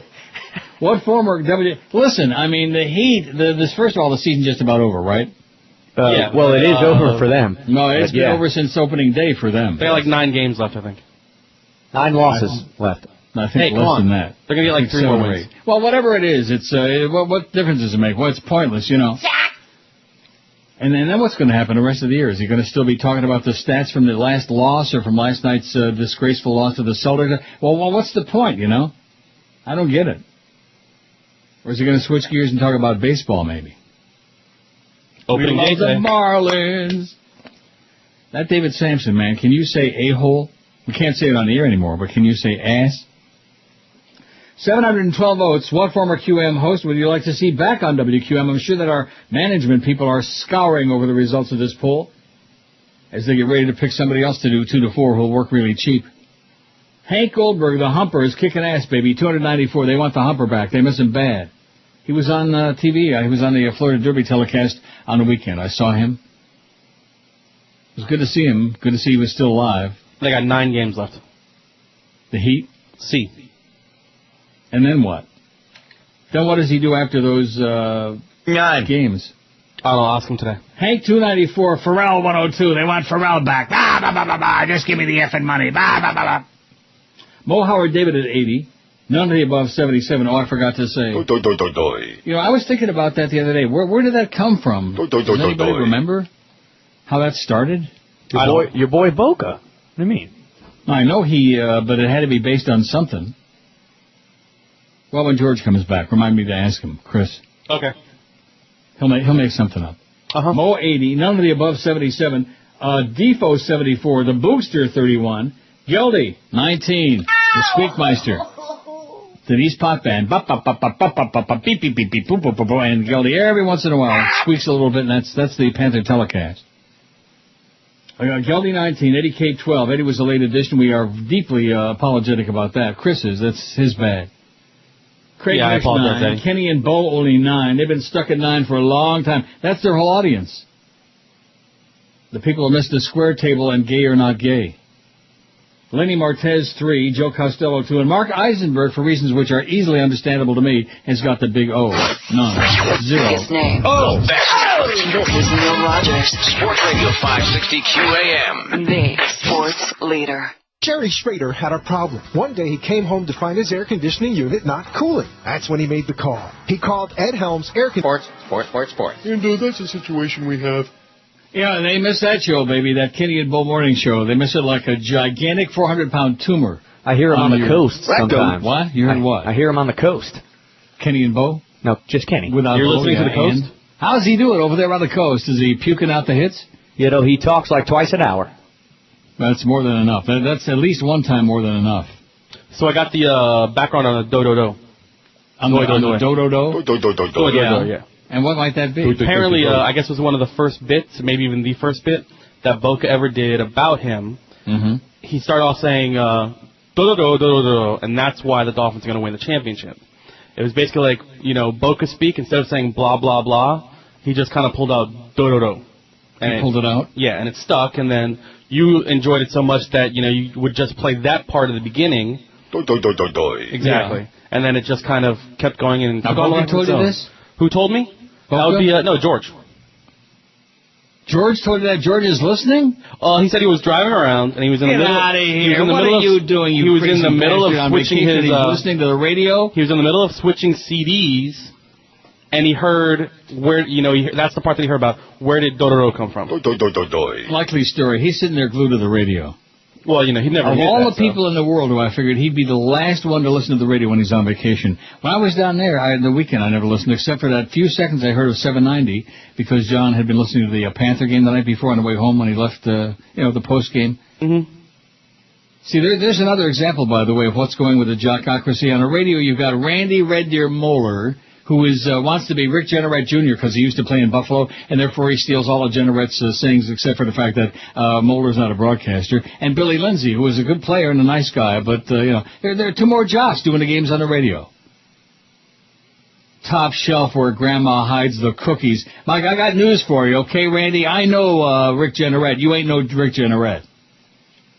God. Just ask Castronova. He'll tell you there's nothing worse than a rip-off artist. The guys that got no originality and rip off everybody else's routine. Sucks. Sucks, Red Deer Randy. Just like the Panthers. Sucks. Although I do like that Rusty Olesh. I like him a lot. Radislav? I wonder if he... what? Isn't it Radislav? Well, Rusty is what they call it. Oh, those guys are like Rusty... what's his name on Columbus? What's his name? I don't know. Klesla. Who? Here's another one for you. All those hot European guys. Good God. Too bad they weren't at Hard Rock. Did you know you're kind of gay? Hard Rock. I like that place. That's a good place. Good place to gamble, good place to eat, good place people watching. Now, if you go, next time you're there, you go outside to the Paradise section. To what? Paradise? That's right, they call it Well, Paradise. we went out the wrong exit and got lost a little bit before we found the valet parking place. And on the other side of that place, there's all kinds of shops and all kinds of stuff. Right, yeah. There's everything there, man. Yeah. Go out to Paradise? Go out to Paradise, and you'll see all the... Is that where the pool will be? The bars. Like, you'll be at the casino or you'll be at the slot machines, and I'm outside at the Paradise, getting my drink on. Yeah. So there's something for everybody. What about the pool? That's what I'm hearing. Yeah, the pool's okay. That's what I'm hearing. That's where all the hot people are at the pool, naked as a jaybird almost. And you might be able to catch that 18-year-old kid out there in the baby. You didn't go out there, Neil? What do you mean catch him? And what am I going to do with him? I'm going to catch him? I'm going to throw your net him, over him and rape drag him him there off. on the spot? No, that sounds good. No, drag him off to a corner. If I wouldn't have gone off to take the leak and he would have gotten kicked out, I'd have said, hey, guess what? Let's go to my place for a couple hours and I'll keep you... I'll take care of him while you're losing your money. I'll take care of him. He sounds legal to me. He was very, human. Which, of course, in South Florida, finding living and breathing people under the age of 600 who look human and who look like they might even have one of those, He looked like he might have had one. Anyway, let's not keep going back to that, okay, because you're trying to make me out to be a pervert, which, of course, I am, but that's, there's nothing wrong. Everybody's a pervert. It's just a question of degree how much people lie about it. That's correct. That's all it is. Everybody is a pervert, probably, some more than others, but to some degree. It's just that some people refuse to admit it. Yeah, we can't all be client number 9, but... Number 9, yeah. Elliot Spitzkrieg, Mr. Righteous, and all that other crap. That's why it was so disgusting, If he would have just been some other politician, it would have been just some other pervert, that's all. We expect that. But this finger-pointing, accusatory, prosecuting everybody, and ruining other people's lives, that's the way it works. Maureen Dowd says, surrender already, Dorothy. It's all about the magic, really, and whether we can take a flyer on the skinny guy with a strange name and braided ancestry to help us get it back. Bernard Kouchner, the foreign minister of France and a strong supporter of the U.S., recently observed that President Bush has done such a number on our image in the world that nobody will be able to restore the luster. I think the magic is over, he said. In terms of style, the Obamas could give Carla Bruni Sarkozy a run for her euros. And at least Obama is not in a fantasy world on Iraq, as W. and John McCain are, insisting it's improving while we see it exploding. Many voters decided last week to stick with Obama despite his less than convincing explanations about the Reverend Wright, even as many soured on Hillary, casting her as Lady Valdemar. Democrats are coming around to the point Jay Rockefeller made 10 days ago after introducing Obama in West Virginia. Democrats always made a mistake by nominating people who knew everything on earth there is to know about public policy. I introduced both Al Gore and John Kerry at their rallies. He said they knew all the policies, but people didn't connect with them. You don't get elected president if people don't like you. They don't like you, Swillery. Despite Bill Clinton saying it was a bunch of bull that his wife should drop out, Democrats are trying to sneak up on Hillary, throw a burlap sack over her head, carry her off the field, and stick her in a Sodom spider hole until after the Denver convention. One Obama advisor moaned that the race was beginning to feel like a hostage crisis and probably would go on for another month to 6 weeks. And Obama said that the God, when will this be over primary season, was like a good movie that lasted about a half hour too long. Hillary suddenly posted that she likes long movies. Her favorite as a girl was Wizard of Oz, so surely she spots the Surrender Dorothy sign in the sky and the bad portent of ladies of The View burbling to Obama about how sexy he is. But who knows? Obama and Bob Casey talking March Madness to the patrons of Sharkey Sports Cafe in Latrobe, Pennsylvania on Friday night seemed demographically clever, but it's always when Hillary is pushed back by the boys that women help hoist her up. Obama, like the preternaturally gifted young heroes in mythical tales, is still learning to channel his force. Like in that movie, The Covenant. He can ensorcel when he has to and has viral appeal. Who else could alchemize a nuanced 40-minute speech on race into a must-see YouTube viewing for 20-year-olds? Cube! But at several crucial... I just love these words that Maureen Dowd uses. It's like a contest to see how many big words that she can use that nobody understands. But at several crucial points in the last year, Obama's held back when he should have poured it on, leaving his nemesis around to damage him further. Obama has social engineering plans as ambitious in their own way as the Bush administration's failed social engineering plans to change the psyche of America and the Middle East. I think the president needs to use the bully pulpit to change our culture, he said Thursday, talking energy at a $1,000 plate fundraiser in Manhattan. We're a wasteful culture. It's always been that way because of our history. We do everything big, like they do at that Grand Lux Cafe. He wants to make government cool again. He wants to banish the red-blue culture of conflict on TV and in Washington. And he wants to make the country healthier, thinner, and smarter. I want our students learning art and music and science and poetry, he says in a crowd-pleasing line. Using his preacher voice, he urged the black audience in Beaumont, Texas, to be better parents, to put away chips and cold Popeyes for breakfast and turn off the TV and video games. Buy a little desk or put that kid at the kitchen table, he instructed. Watch them do their homework. It's not certain that Obama could bring about an American renaissance. As the LA entertainment lawyer Nancy McCullough, who was on Harvard Law Review with Obama, told Vanity Fair's Todd Purdom, he tended to wallow in words.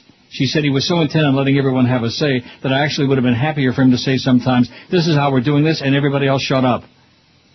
The pollster Peter Hart says the central question are, is Hillary honest and is Obama safe? Her foreign affairs plumping up has hurt her, while his exotic and unorthodox narrative stirs doubt. If I were to produce a spot for Obama, Hart said, I would take 100 photographs of everything he does with his children and wife. That could range from Halloween to a picnic to everything we identify with part of American life, so people could say, I relate to that, I understand it. But for now, Obama might want to leave the Trinity Church photos out of that montage. Biggest names. The best talent. This is Neil Rogers. Sports Radio 560 QAM. The sports leader. Fill out your brackets for Hoops Hysteria online at WQAM.com. Picks can be made round by round, and bonus points are given for picking upset. Hoops Hysteria. Log on and play. A presentation. I never have been gay. Hands off to Larry. He wants to stay, but his own party wants him to go away.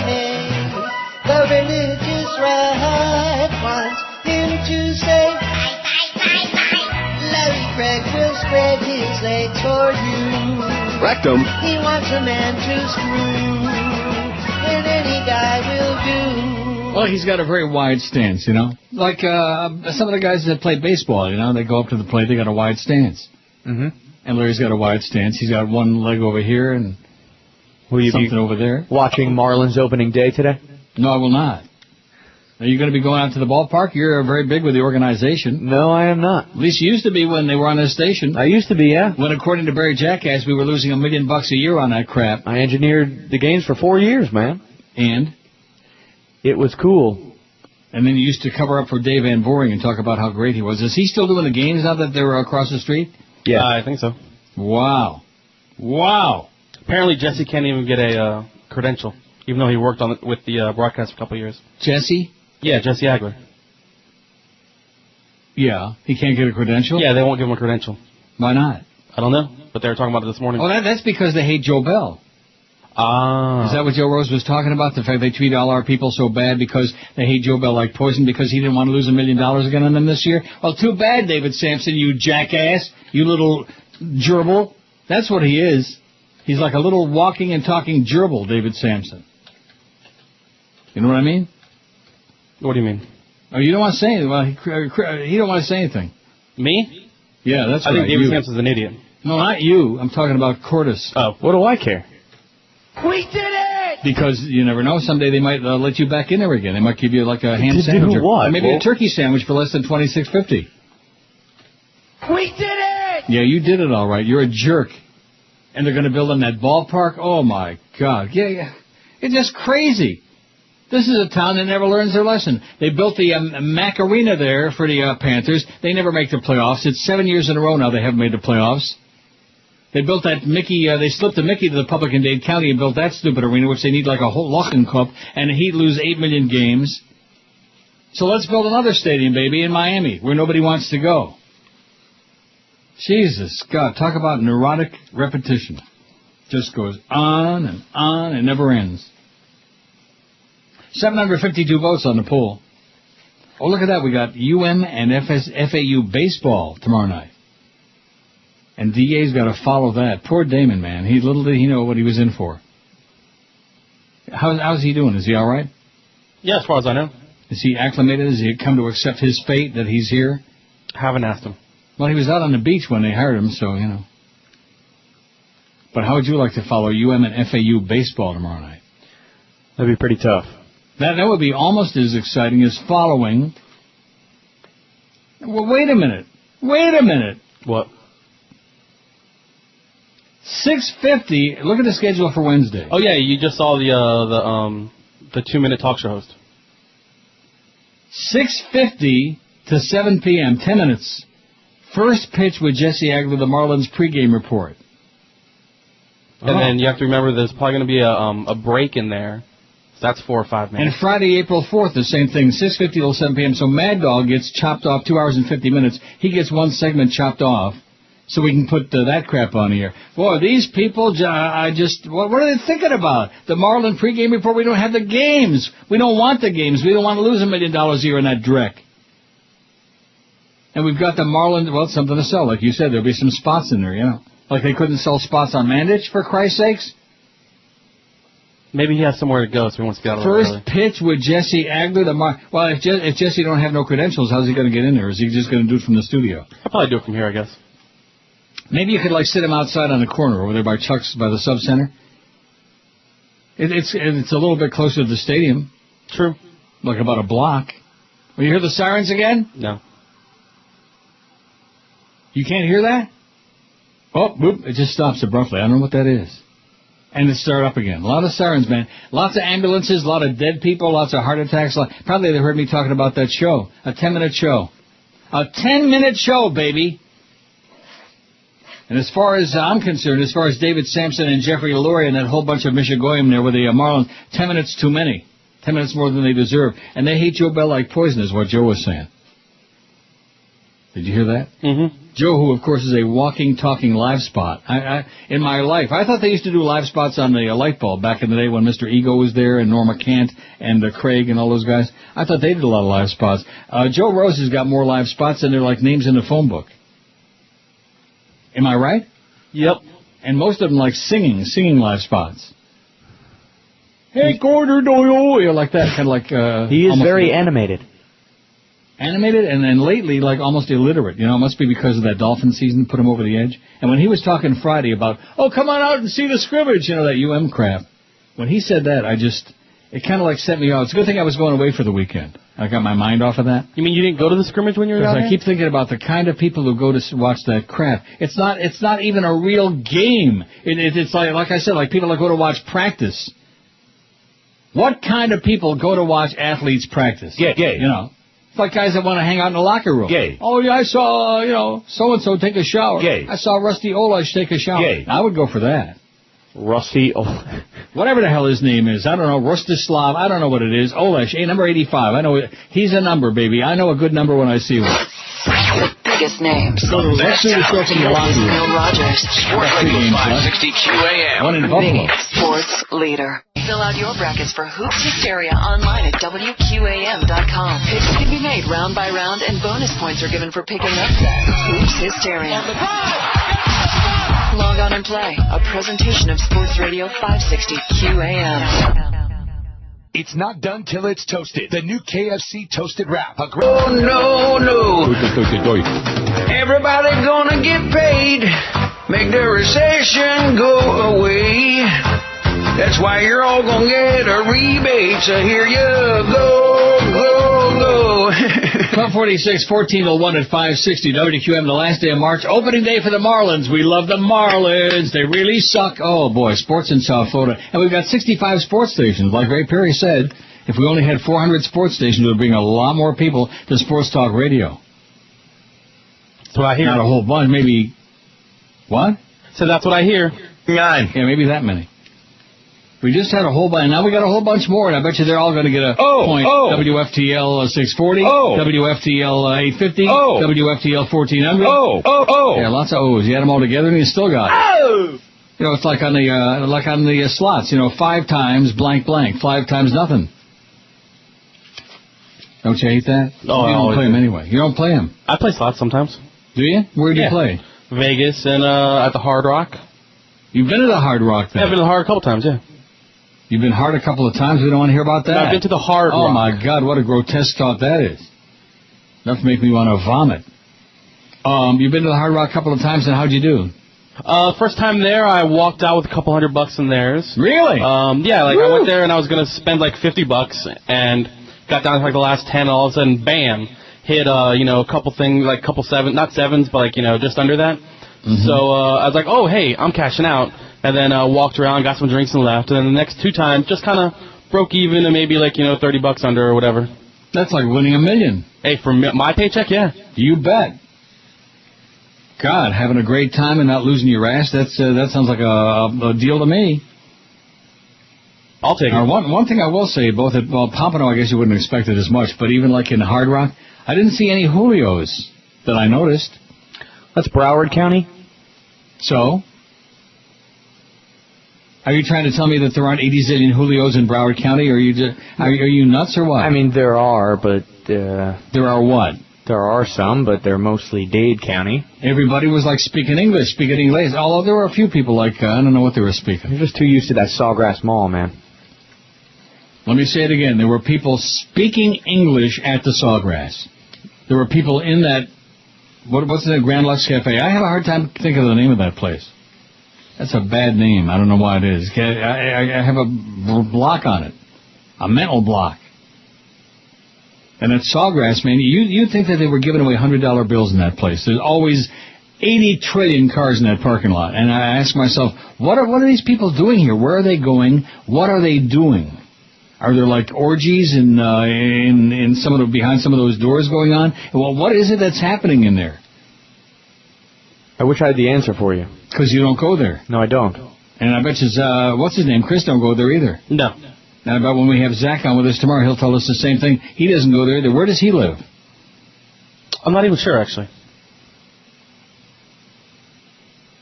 Is that a tough question? Where does Zach live? I said I'm not sure. And what about Chris? What about Josh? I don't know. Well, we'll find out tomorrow, I guess. Tune in tomorrow and find out where Zach lives. He'll give you the address on the air. I guess he lives with his girlfriend, or does he live with Mommy and Daddy? He lives with his fiancée. That's his right, fiancée, yeah. Woo! Zach has got a fiancée. That should offer... There's the sirens again, man. Wow, as soon as you said fiancée, the sirens started whooping like crazy. They're coming to take you away. Can you hear it? Yeah.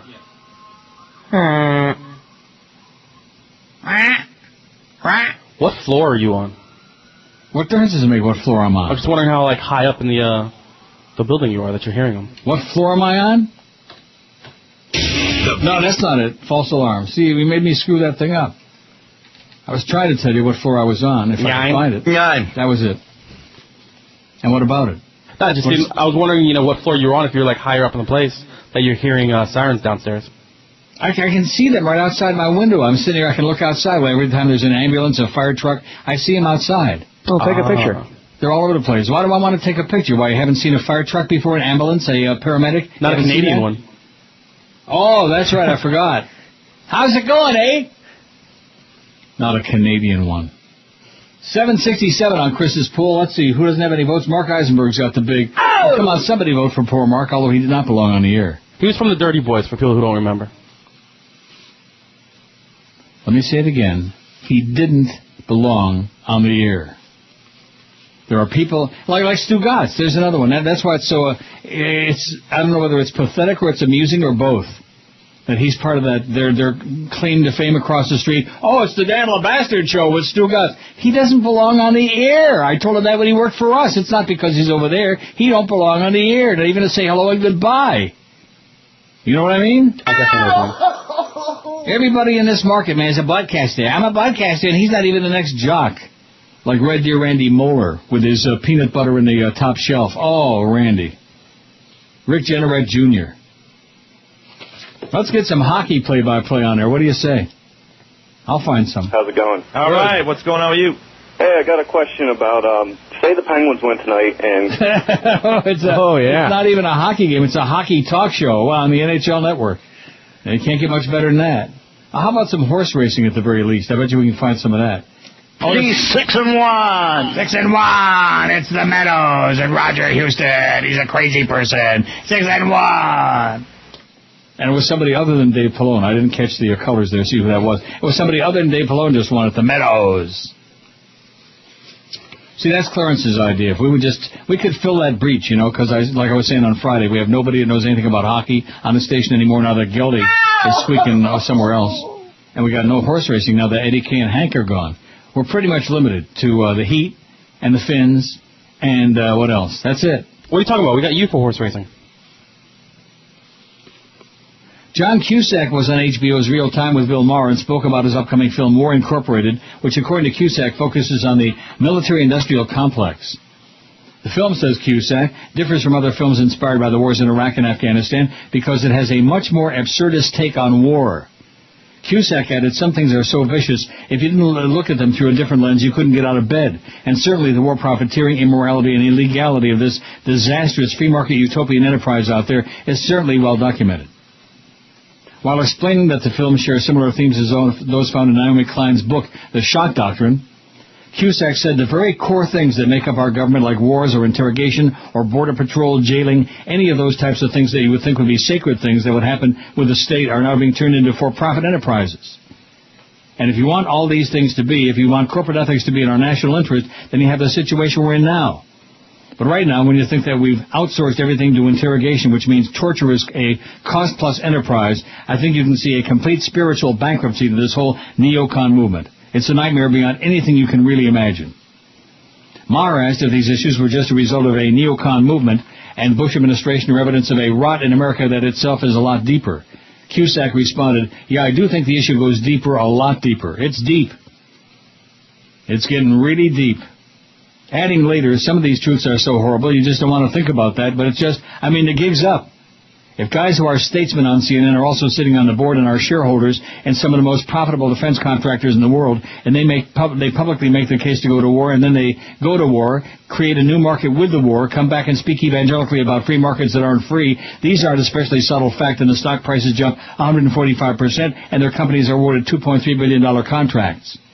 After a while, you have to expose and shame and indict and hopefully convict the participants in this illegal, immoral ideology, he says.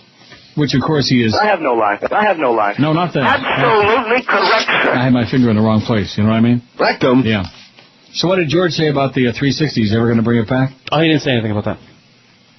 Well, he's listening right now, you know that. What was that story he made up about how he just... how do you do that? How do you do what? He doesn't listen to the station anyway. So you know damn well that he was driving around with his windows down, listening to see what I was saying. Like maybe about him. Like maybe I was ripping him an ass. Maybe he's getting ready to listen to the Jack Show. Oh, that's right. He's warming up for the Jerk Show to hear about the Heat and their 17-basket performance. A tisket a tasket. They couldn't score a basket. I wonder about that kid at Hard Rock. I wonder if he ever saw a basket. Basket of what? Grapes. 772 votes on the poll. Boy, we are doing, I don't know what we're doing. See, these Monday polls are rough because I should have probably put it on there like Saturday, but I wasn't going to do that because I was in Florida Saturday. Thank God, by the way, to Air Canada for operating out of Terminal 2 at Fort Lauderdale instead of that overcrowded Terminal 4 no more. Oh, my God. It's still a mess because they just don't know how to do things. They've got, for like a whole bunch of gates, they've got a big seating area, which there's a lot of seats, although not enough. But they're like servicing a whole bunch of different gates instead of each gate having its own seats, you know what I mean, like a normal airport. Mm-hmm. Why would they want to do that? Because it's not a normal airport. It's Fort Lauderdale. But at least it's not Terminal 4. My God. 772. What former QM host would you like to have back in WQM? And Mark Eisenberg still, out of almost 800 votes, he's got none. They hate you, Mark. Biggest names. The best talent. This is Neil Rogers. Sports Radio 560 QA. Gallon of gas. Be thankful you're not the poor sap who merely turned a scant $12 billion profit last quarter. Mr. Price Gouging Oil Company CEO. A real American hero. Price Gouging Oil Company CEO. I hope your private jet crashes into your refinery, dirtbag. Okay, it's 101 at 560 WQM. It's our gigantic 1 to 2 hour, baby. People are making news in this hour, you know what I mean? Everybody's on the street corners yelling, oh, it's the 1 to 2 hour, aren't they? No. Don't they even have it like a sandwich board? No. Uh-oh, United's got problems with what, wiring? Faulty wiring caused 2 planes' runway accidents. Oh, well, we got a lot of faulty wiring, you know. We got faulty towers, faulty wiring, faulty radio, faulty people on the air, like that Dave Van Boring. Oh, my God, I can't believe he's still there. Well, he probably works cheap, you know. We love the Panthers. They really suck. You know, what's going on with that whole town? But I am coming back, though. I'm moving back. To Miami Beach? Gulfstream and Hard Rock. What? To Miami Beach? Oh, yeah, Miami Beach, sure. I'm going to move into condos. Now, I'm curious who the hell lives on the beach now. Like, I'm not talking about down on South Beach. I'm talking about up by the Fontainebleau and up, you know, from like 45th on north. Who lives in those places? Like by the Eden Rock? Yeah, I don't know. I lived in one of those places for a month. When you come back, you can find out. Yeah, that's right. I'll take the tour. In fact, maybe somebody will move me in there. I'll put the studio in my condo on the beach. Wouldn't that be great, overlooking the ocean? I'm old enough now to live there. I wasn't old enough back then. Or just move into a suite at the Hard Rock. You can go downstairs. Now, that sounds like a plan to me. That sounds like a real good plan to me, based on what I saw there. Wow. I got to tell you, those rooms are so ridiculously expensive, though. Well, I'm not going to pay for it. That'll be part of my new deal, you know. No money, but at least a place to stay. You really believe that I would come back down there? No. I would have to have a lobotomy to do that. I have to be out of my mind. And let me say it again. It's not because... In fact, the weather was great. It was perfect. It was like 80 every day. There was no rain. Yeah, the weather's been good lately. Huh? The weather has been good lately. The birds were chirping. It was wonderful. But then there's the people. Oh, and also all the construction they got out there on Sunrise. Thank you so much, DOT, or whoever else is handling all that construction. It's like my Walgreens there on the corner of Nob Hill and Sunrise. It's a nice place to shop, but you just can't get there. I go to pick up some of my prescriptions to get some of my drugs, and it's like, you got to go around here and up to the end of the road and turn back in. You can't get there. In fact, there probably ought to be a big billboard there saying, hey, this is Walgreens. If you try to get here, you can't get here from there, wherever you are. If you can see this billboard, you can't get here from there. You know what I mean? What do you mean? It sucks. It's ridiculous. They got everything torn up everywhere you go. Kind of like here. Although the excuse here is because of the brutal winter and all the potholes. Man, they got a lot of pot. Here they got a lot of potholes. They have a lot of pot, too, but nobody makes a big deal out of it because they're not, like, overgrown and juvenile. 780 on your pool, Chris. What do you think, 800? Yeah, I think it's that. 900 is now 2.2, so we ain't doing that. No, we're not doing a 900. Where the hell did you come up with 900? Well, I mean, we had a chance to at the beginning of the show, but... But then I did this show. Is that what you're trying to say? No, and then we had Josh on the show. So. No, I thought this was marginally interesting today about all the stuff that I seen down there this weekend. Since I'm so out of touch all the time. It's been a great show today. Reporting about how the Rascal House closed yesterday. It's their final day. That's why people are all depressed. All the old yentas, man, are all depressed. Oh, and speaking of the yentas, there's this woman at Woodbine, old lady. She doesn't play. She just watches everybody's machine and reports, and she stands there right under your chair, over your shoulder, and she's watching. She's telling me how much went into this machine and how much this one paid 1,000 3 times, blah, blah. And she just stands there over your shoulder. She's like the neighborhood watch. She's the slots yenta. The yenta. Hey, did you talk to your neighbor when you were down here? No, I did not. I thought you were going to talk to her about I that whole, see that bitch. I did not see her. Can't fall asleep on Saturday. Didn't see her. I don't want to see her. I don't want to know from her. I don't want to hear any more about her religious fanaticism or trying to convert the people in my house, all one of them. I don't want to hear about it. I don't want to know from her. She makes me gag. Oh, I'm so excited on Saturday night. I can't sleep because I know I'm going to church Sunday morning. She's restless and has insomnia because she's so excited about the prospect of going to church Sunday morning, which is code for... I have no life. My God. I'm going to a Red Lobster for lunch. You're not excited about that? Watch the butter. No, I like the clam chowder. That chowder was real good at the Grand Lux Cafe, too. It was very good. And the Diet Coke was excellent. The water, I don't know. I don't drink tap water. But everything else, oh. And remember we took that poll one day about the best desserts, and Cheesecake Factory won. Now, the desserts looked awesome at the Grand Lux, but we didn't have any. It's one thing when you don't have an appetite because you ate too much. It's another thing when you don't have an appetite because you've lost your taste for food because it was so weak, you know? Well, that's not good. No. But that Myron's Deli, man, at Pompano Park, that place is great. Not good, it's great. And what's the new thing with soup? I know that in some kind of European restaurants it was always very big. But when you order a bowl of soup, now they bring you the big empty bowl, and they have, you know, like they put cream in a little, what do you call that? You know, coffee cream. They put it like in the pitcher type thing? Yeah, like a small pitcher? metal pitcher. Yeah. And your soup is in the pitcher, and then they pour it into the bowl. That's a new thing. Very artsy-fartsy. Oh, okay. They did that at Myron's Deli, and they did that also at the Grand Lux Cafe. What's the deal with that? I don't know. I don't normally order soup when I go out. Well, why not? You're not a soup guy? My God, what kind of a guy isn't a soup guy, huh? Well, if I go to the field, I get the potato soup there. But well, you're the one that's telling me about the Rascal House and how depressed and morbid you are about that, and it's closed already. Oh, yeah, I was so depressed. You've never been there. Exactly. Josh has been there, but he's not the kind of guy that orders soup, you know. It's too much. I like soup. What are you He's talking crying right now. You order soup in a restaurant? Yeah. But that adds like a couple of bucks to the tab. Can you handle that? Hey, man, I'm making big bucks now. Especially every 3 months.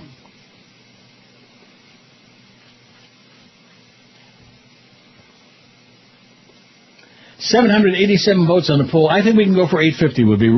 That would be an amazing accomplishment today because it's the 31st of March, whatever that means. It means it's the day before April Fool's. There's Hank on CNN. And his family finally notified. Dressed up like Barbara Starr. You're not fooling us, Humper.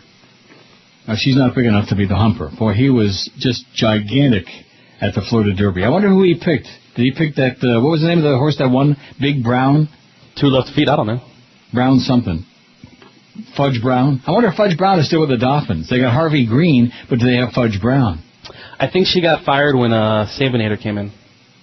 She got canned? I believe so. No more Fudge Brown? Muslims more numerous than Catholics. Oi!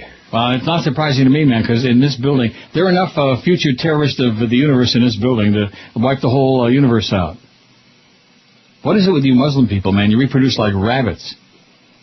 Islam has surpassed Roman Catholicism as the world's largest religion, according to the Vatican newspaper accounts yesterday. The Vatican newspaper, they're probably not too happy about it. I think they're sending a subliminal message to all you Catholics out there, especially Latin American countries. Reproduce like rabbits, like bunny rabbits. Start screwing your brains out.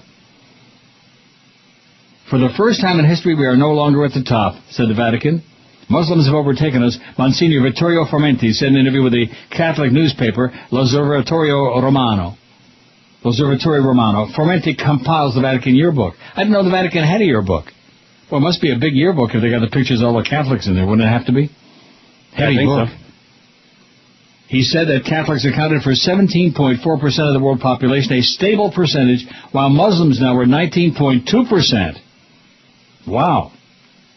It is true that while Muslim families, as is well known, continue to make a lot of children, Christian ones, on the contrary, tend to have fewer and fewer, the Monsignor said. See, there's the message. The Muslims are reproducing like rabbits. It's like a numbers game for that guy that calls in and complains about the numbers all the time. I'm mailing in the numbers for that guy. It's a numbers game. Make more babies, even if you can't feed them, especially you schleppers all over Latin America, man. So they can come pouring across that Mexican border and take everybody else's job, and Lou Dobbs can continue screaming and yelling like a wild woman. Formenti said today they referred to 2006. The figures on Muslims were put together by Muslim countries and then provided to the UN, he said, adding the Vatican could only vouch for its own data. When considering all Christians and not just Catholics, Christians make up 33% of the world population, Formenti said. Spokesman for the Vatican and the UN didn't immediately return phone calls seeking comment for the ANP. Well, how do you like that?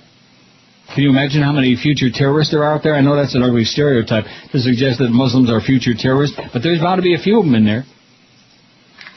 And thank God that the Catholics never killed anybody, like there was no Inquisition and there was no crusades and stuff like that. It's just anti-Catholic propaganda, that's all. That's right. William Donahue will tell you, it's just part of the anti-Catholic propaganda that's spread by those Jews, like Al Goldstein. And no wonder they got to him. Remember poor Al Goldstein? I'm a fat Jew. They screwed him up big time. And you know what he did that caused it? Not just the porno. I hate the Irish. Yeah, once you pick on the Irish, man, then you're really in trouble. That's when the Kennedys come after you. Everybody gets after your ass when you do that.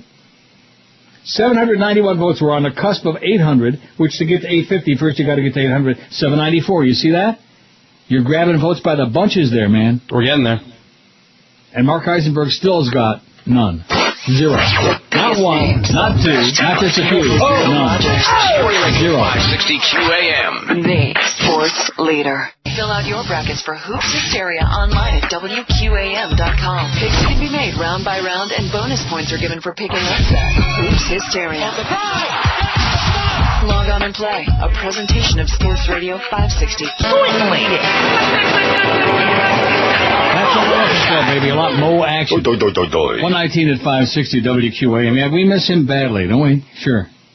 Not because he had an audience out there, but because he was just like a human punching bag. Am I right? Definitely. He served a function. He served a purpose. As opposed to some people, like coming up between 2 and 4, we got the Jerk Show. What purpose does he serve? Oh. Got some bad news. This could be the worst news ever. Almost as bad as the end of the world. Uh-oh. Kathy Lee Gifford will soon be back on TV's Early Shift. Oh, my God. The former co-star of the syndicated live talk show will join NBC's Today next Monday. She'll be teamed with Hoda Kotb. Hoda Kotb, a current anchor of the program's 7-month-old Fourth Hour, which airs live at 10 a.m. Eastern Time. The announcement was made during today's broadcast, with Gifford seated alongside the program's established stars, including Matt Lauer and Meredith Vieira, co-hosted the first 2 hours. Now, you know, that's a good idea. They got different hosts in different hours. How about if I do the first hour every day, and then George can do the second hour, and then Chris can play, like, comedy bits the third hour? And you'll come back for the fourth? No. I'll be Woodbine.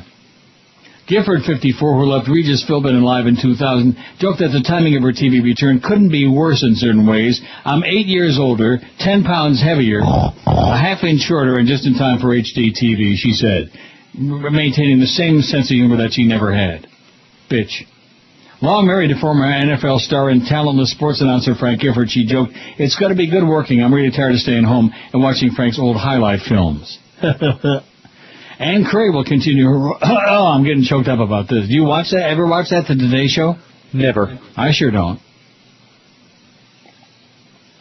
You would have to tie me up in a corner and make sure I was far away from the remote to watch that crap. Any of those network morning shows. Ann Curry will continue to roll as news anchor for the 7 to 9 a.m. hours of today, as well as co-host with Al Roker of the 9 a.m. hour. Natalie Morales will join Curry and Roker as the third co-host at 9 a.m. and will serve as the show's national correspondent, the network said. Rick Sanchez was on CNN last night, if I sound like I'm a little bit off my feed. He was doing the story about that shooting there, like in wherever the hell I was, in Miami, at the convenience store. You see that story? No. Well, he acted like it was the biggest story in history, and I had to scour this morning on the Herald and the Sun-Sentinel to find anything about it.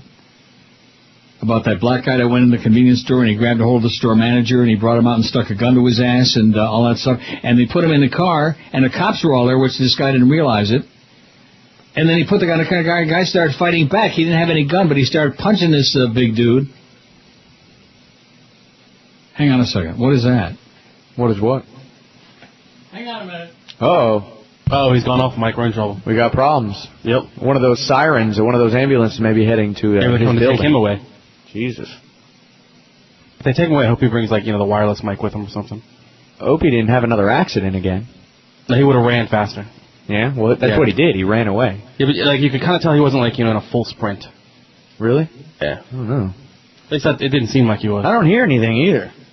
No, he's dead. Oh. It just sounded like there was somebody trying to get into the door there, and just, somebody was trying to break in? There's a guy who goes around every Monday, and his job, that's not his only job, he's one of the maintenance guys, but he cleans the doorknobs. You know what I mean? What a gig. Yeah. What did you call him? But anyway, that's his job. He cleans the doorknobs, and he does it so forcefully that it sounds like somebody's trying to break in your damn place, and I get a little bit nervous about that. So what'd you do? Like you go grab a taser or something? No, I run out in the hallway and run for the elevator. I got my shorts on. I've got no shirt on, but then who the hell cares? It's not a pretty sight, but I'd rather be alive with no shirt on than dead with a shirt on. You know what I mean? Oh, yeah. Well, who's going to go breaking in here? What would be the point? What are they going to find? My Woodbine money? Yep. It was really interesting getting all that American cash. They do have ATMs, by the way, at the slots places, in spite of the fact that your outgoing fat-ass governor didn't want them to have ATMs. Oh, people are going to lose their money. Yeah, right. Instead of that really good bet, that lotto, baby, there's the bet for you. I would take the lunch money and turn that into millions with that lotto. Not. The worst bet in history is the lottery. I stopped playing it here most of the time. I used to waste a lot of money. Remember that time I had the 5 numbers and missed the 6th one by 1 digit? Yep. It was 14, I had 13. Talk about unlucky 13. And I had the other 5 digits right. $1,600 is all I got. You notice how they load up the lotto on top. Everything is on top. If you get 5 numbers, 5 out of 6, you should get like at least $250,000, wouldn't you think? Well, 50,000, something substantial for 5 out of 6. That would be nice. But you don't. It's all on top. 806. I don't know if Chris is going to make his 850. I have my doubts. We're going to do it. You'll watch. 807. See, they're coming. They're trickling in by the ones. They're going to come through for Josh. For Josh? Mark Eisenberg got a vote. Let's hear it for Mark. Oh! Somebody, Joe Costello, probably called him up and said, "Oh, I already voted for myself, so I can't vote again, so go vote for yourself." Does anybody ever hear from him, Mark Eisenberg? Is he alive? Anybody know what he's doing? I don't know what he's doing. I haven't in a couple of years now. He's certainly not in this business. I mean, he never was. And doesn't belong in it. Look at that. The Dow is up 93 points. Let's hear it. The Nasdaq's up 24. And the S&P is up, Neil. It's up 12 points. Now, what I like to do, I got that Kramer thing I haven't played yet, where Jim Kramer is crying. Good friends with Governor Spitzer and his wife. Because he was such good buddies with Elliot Spitzer. Crazy when Jim Kramer from the Gambling Channel. First broke, what went through your mind? Well, first, it's not tough for me. I was on air. And I was denying it because it was inconceivable. He's in tears. What a jackass. That should tell you all about that stock market crap. But he put a clown on the air to scream and yell and carry on and jump up and down and make a big comedy. And there's nothing funny about my money. I don't know about you guys. There's something funny about Chris's money. What money? That's what I mean. If you saw his paycheck, you'd laugh. Okay, let me see what this currency exchange is. I know the loonie is under $1, and I hope it still is, man. That's good news for me. The less, the better, especially starting pretty soon. If Norma ever gets that deal done, that Norma, man, it just nothing ever happens with that one. It's always, I got to go to the office, and I left my papers on a dumpster somewhere, and like that. It just doesn't get nothing done. I was going to say he talks a good game, he doesn't even do that. The Dow's up 89, and that's really heavy duty. So if you got all your money, the loonie is down to 97 1/3. The euro is 158. Wow. Here's a bulletin from Inside Radio. Just came, look at that. And I have no idea what it says. Interrep restructures, erases debt, and goes private. Do you have any idea what that is, Interrep? No. I don't either, and I could care less. Get off of my BlackBerry, you idiots at Inside Radio. Here's a bulletin. Oh, my God. Interrep my ass. So anyway, the loonie is 97 or something. That's good, but the euro is almost $1.60. You can't afford to go to Europe unless you got some serious bucks. So keep that in mind, Josh, when you plan your trip. biggest names. The best talent. This is Neil Rogers. Sports Radio 560 QAM. The sports leader. Fill out your brackets for Hoops Hysteria online at WQAM.com. Picks can be made round by round, and bonus points are given for picking upset. Hoops Hysteria. Log on and play. A presentation of Sports Radio 560 QAM. It's not done till it's toasted. The new KFC. Friend sucked on his candy so tasty, made of butterscotch. And then he spread whipped cream all over her cookies that she had left out on her shelf. If you think this is dirty, you can go yourself. Amen. 133, 2702 at 560 WQM. George is on vacation all this week. We've got Josh Cordes today, Zach tomorrow, Wednesday, and Thursday, and then Josh comes back Friday for our big ratings party. I think it's going to be bad. That's right. Why do you think that? I don't know, because the January trend was weak. The trend was weak in January. Come on, man, think positive. What? Think positive. I think it's going to be great. I think we're going to have like a 40 share, man. I think there's going to be food coming in from the Cheesecake Factory and the Grand Lux Cafe and Rascals. The Rascal House, all the stuff they had to throw out. Well, can you imagine when they closed the door of the Rascal House for the last time? You could hear it all over town, a collective... Oi! Yeah, like that. And that was even from the old Jews who are dead. You notice how the town has changed so dramatically? Well, you wouldn't because you're not old enough, but I mean so dramatically. Like when I first came to town in 76, the beach was almost all old Jews. Almost all of it. How many Jews are on the beach now? About 30, man. Maybe. They're all in Boca, right? They're all either dead or in Boca, or in Sunrise, or in Sunrise Lakes. 816 on the pool. I don't think you're going to make no 850, Mr. Hotshot. I don't know why. I don't know what happened here. We'll just blame it on Josh. Don't blame it on him. What the hell did he do today? He did a fine performance today. He was okay. Didn't even have any shots from Brandon except before the show. And all these guys that are, busy working, I don't know what that's all about. Maybe that's why the number is down. Or maybe they're busy listening to those 45 new sports stations with all those snappy sports shows they got on talking about crap like that. I'm surprised about Brandon. He must have something going on in his life today. No, he's working. He was busy working last week. He's a manager where he works. Oh, he's big time, huh? He's a big shot, so when there is actually some work to do, he gets busy. You don't have time to play with you. Maybe Friday he'll have time to play with you. I can't wait. Speaking of sports, by the way, Dolphins owner Wayne Heisinger's decision to sell 50% of the team to real estate mogul Stephen Ross has been approved. Oh! Just in. Now, did Clarence come running in there with this bulletin? We're supposed to be the Dolphin station. No, not yet. I don't understand what's with these people. Something big in sports happens, and I have to find it myself. Like when, what's-his-name left town? What was it, Saban, when he went to Alabama with a banjo on his thing? Yeah. I had to find it on the website somewhere, on the Sun Sentinel. And that's because they're you know what they're busy doing? They're too busy sitting in there playing with each other's earlobes. Well, Clarence probably thinks you wouldn't read it. Why not? I don't know if he brought it in. He knows better than that. He knows better than that, man. We're on top of everything. NFL Commissioner Roger Goodell will announce the league's approval of the deal later today at the Breakers Hotel in Palm Beach. Press conference starting now, where this year's annual owners' meetings are currently taking place. The NFL 32 teams needed to first discuss the transfer before it could become official, but Ross's wealth and solid background were expected to make it an easy process. The vote was unanimous. Heisinger's decision was first announced in late February. Heisinger will remain the team's general partner for now until he eventually sells the remaining 50% of the team to Ross. A timetable for that total transfer of power hasn't yet been set. How do you like that? So he's going to sell 100% to Stephen Ross. I thought he was going to sell it to Spencer Ross, or Walter Ross, or Red Ross, or Brad Kramer. Let's do some harness racing. What do you say? Yeah, sure, why not? Harness racing trivia. Come on, Raul Dussault. That's what I'm always saying when I get on the highway here. You call that a driver? About the way they drive here. So bad. I will say this, though, because I had forgotten. The extent of my driving this weekend down there was driving from my house to the Walgreens, which you can't get there from here, on Nob Hill and Sunrise. That's it, man? That was it. Oh. Well, I didn't have to have a driver. I have friends who drove me around, like I was chauffeured, like I was in a limo almost. But you could have drove the Vet. I didn't. I was driven in it. I did drive the Vet, the blue one. Mm-hmm. The old one. I don't know if you heard me talking last Friday. They have a new color. That atomic orange.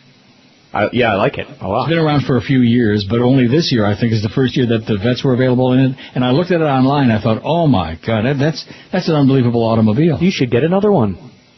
Yeah. I should have like one in every garage everywhere. There you go. 8:17, man. You aren't going to come close to no 8:50. You got 8:21. Well, I don't know. You got 22 minutes for 29 votes. We can do it. No, I don't think so. Not today. Hey, think positive. They're off their feet today. It's the last day of March, man. El 31 de Marzo. I don't know what the deal is. They don't like us today. Maybe it's quarters. Spring break down here. Is that what it is? Yep, that's why George. Well, what's spring break got to do with it? The spring breakers don't listen to this show. Are you kidding me? What are you talking about? You got tons of spring breakers. Get out of here. Are you a crazy person or what? You're living in the past. You're talking about back when we actually had the show. You're talking about BJ, before Joyce. Isn't that what BJ stands for? What'd you say? Before Joyce, before Joe, before Josh Darrow, Clarence. Back in the day you're talking about, back when we actually had the show. 8:21. And you know how I knew I was leaving Fort Lauderdale Airport yesterday when I came back up here? Because you saw you were leaving Fort Lauderdale sign? No, because in the area, in the airport, it was the wheelchair brigade. Ah. Oh, yeah. It's way better than Miami, okay? Yes. Why do you say that? Because it's way better than Miami Airport. Miami is. Airport is a disaster. Yep. It shouldn't even be open.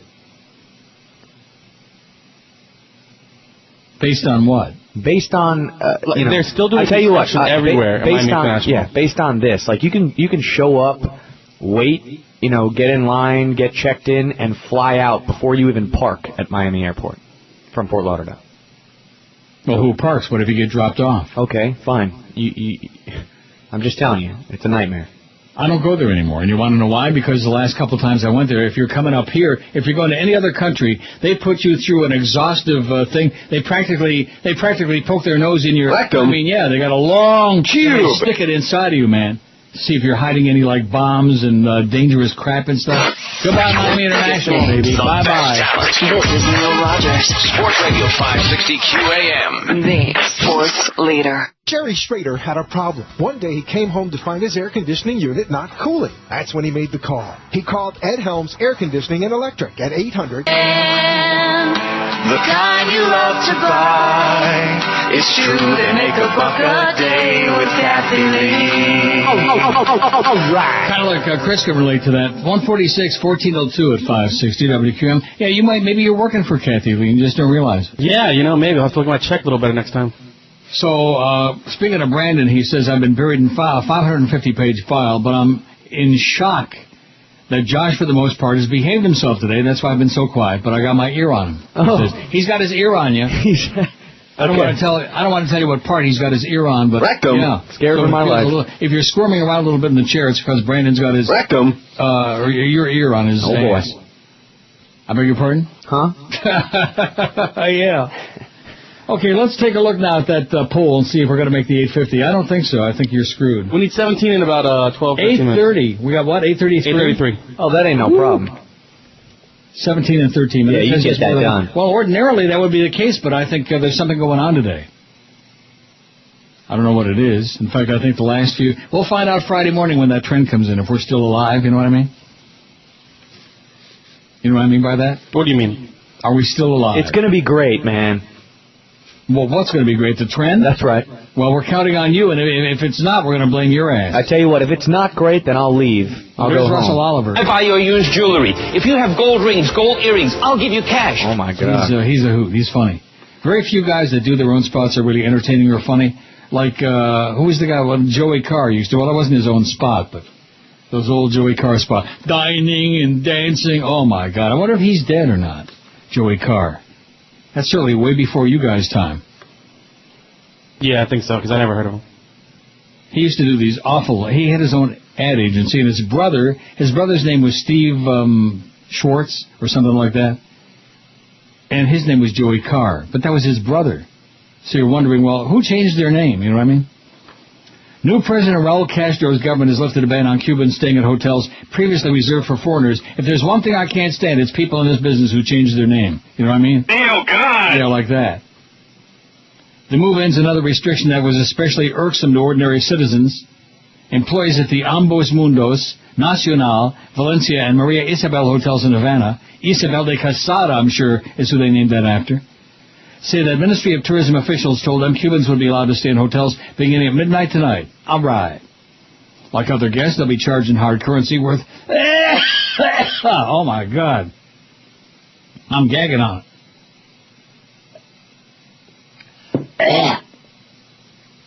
Like other guests, they'll be charged in hard currency worth 24 times the Cuban pesos earned by state employees.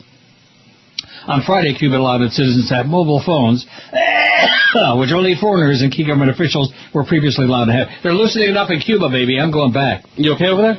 No, I got like a little, like when a cat gets a fur ball in its throat. Like that.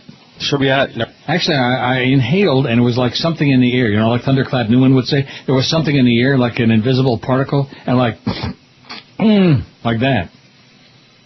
But I'll be fine. We only got like 4 minutes, and I can make it till the last break. And then we got jerks at 2 o'clock, man. How about those Heat, baby? They are doing it. They're setting new lows in the annals of NBA history. What an embarrassment. Dog tracks may face tougher scrutiny, this is in the Herald, by Amy Driscoll. On his first visit to the Greyhound kennel, the investigator reported an outrageous stench of urine so strong it sent a track judge reeling from the building. A second inspection about 2 weeks later found no improvement in the noxious stink. Kind of like after most of the Dolphin games, like Mandich was screaming about that noxious stench. The filth, ticks, and odor at the Orlando area kennel amounted to animal abuse, state investigator Stephen Toner concluded. He told a kennel worker he would take serious action if the place wasn't cleaned up. But he was bluffing. Hopefully the reputation of other states' laws will make her believe that we can actually do something, Toner wrote in his July report to the Division of Pari-Mutuel Wagering in Tallahassee. Because we have no rules or statutes covering this kind of animal treatment, there's no violation, and we must rely on track personnel to make it right. God. A proposed law before the legislature would toughen regulation of Florida's 16 dog tracks, nearly one-half of the nation's 39 tracks, including one each in Broward and Dade counties. The industry's had problems from dog doping with cocaine to force them to run faster, to the 2002 discovery that a former Pensacola racetrack worker had been paid $10 to shoot up to 3,000 aging greyhounds on his Alabama farm. But the state's dog racing rules don't give regulators a basic investigative tool, the ability to conduct unannounced inspections of all kennel areas where tracks keep the greyhounds. Currently, investigators must ask for permission before inspecting track kennels, both on the track property and off, where hundreds of racing greyhounds may be housed. And if they find something wrong, the state sometimes must wait for action by local prosecutors before it can revoke or suspend licenses or impose fines. And it goes on and on, bada-beep, bada-boop, bada-bump. But the deal is that they already passed the thing in Dade County on the slots, and the dog track will stay open, Flagler. See, what they need to do is clean up all of these abuses and stop trying to punish other people. That's all the Peter people. That's what their crap is. You know that. Mm-hmm. Oh, it's inhumane, and they do all these. Well, then clean that up, okay? Because I'm sure that once Flagler gets the slots, and what's the other band, Calder? And Hialeah would have if John Brunetti wouldn't have flushed it down the toilet. Once they get theirs, then your Julios are all going to start coming out and plunging their guts out. Am I right? Yes. Didn't get over to Hollywood to Mardi Gras, the Hollywood Greyhound track. You know anybody who's been there? No. Well, why not? Because it's right up the road from Gulfstream. Okay. And Gulfstream is great and really neat and got a lot of great stuff. Or the Hard Rock, yeah. Or the Hard Rock, that's right. It's right on the old 441, right off the Hershey Highway there. 845. I think you're going to make your 850, Mr. Hotshot. How do you like that? Told you. And that's because Josh Cordes put his little elbow grease on it. And Brandon's getting pretty excited thinking about Josh putting some elbow grease on it. 8:45, man. We need 5 votes in 8 minutes. We could do that blindfolded. We could do that with our hands tied behind our back, which we already have. Thanks a lot, by the way, Joyce. So we'll see you Friday, Josh. All right. Bring us some big numbers. The biggest name. Or best talent. This is Neil Rogers. Sports Radio 560 QAM.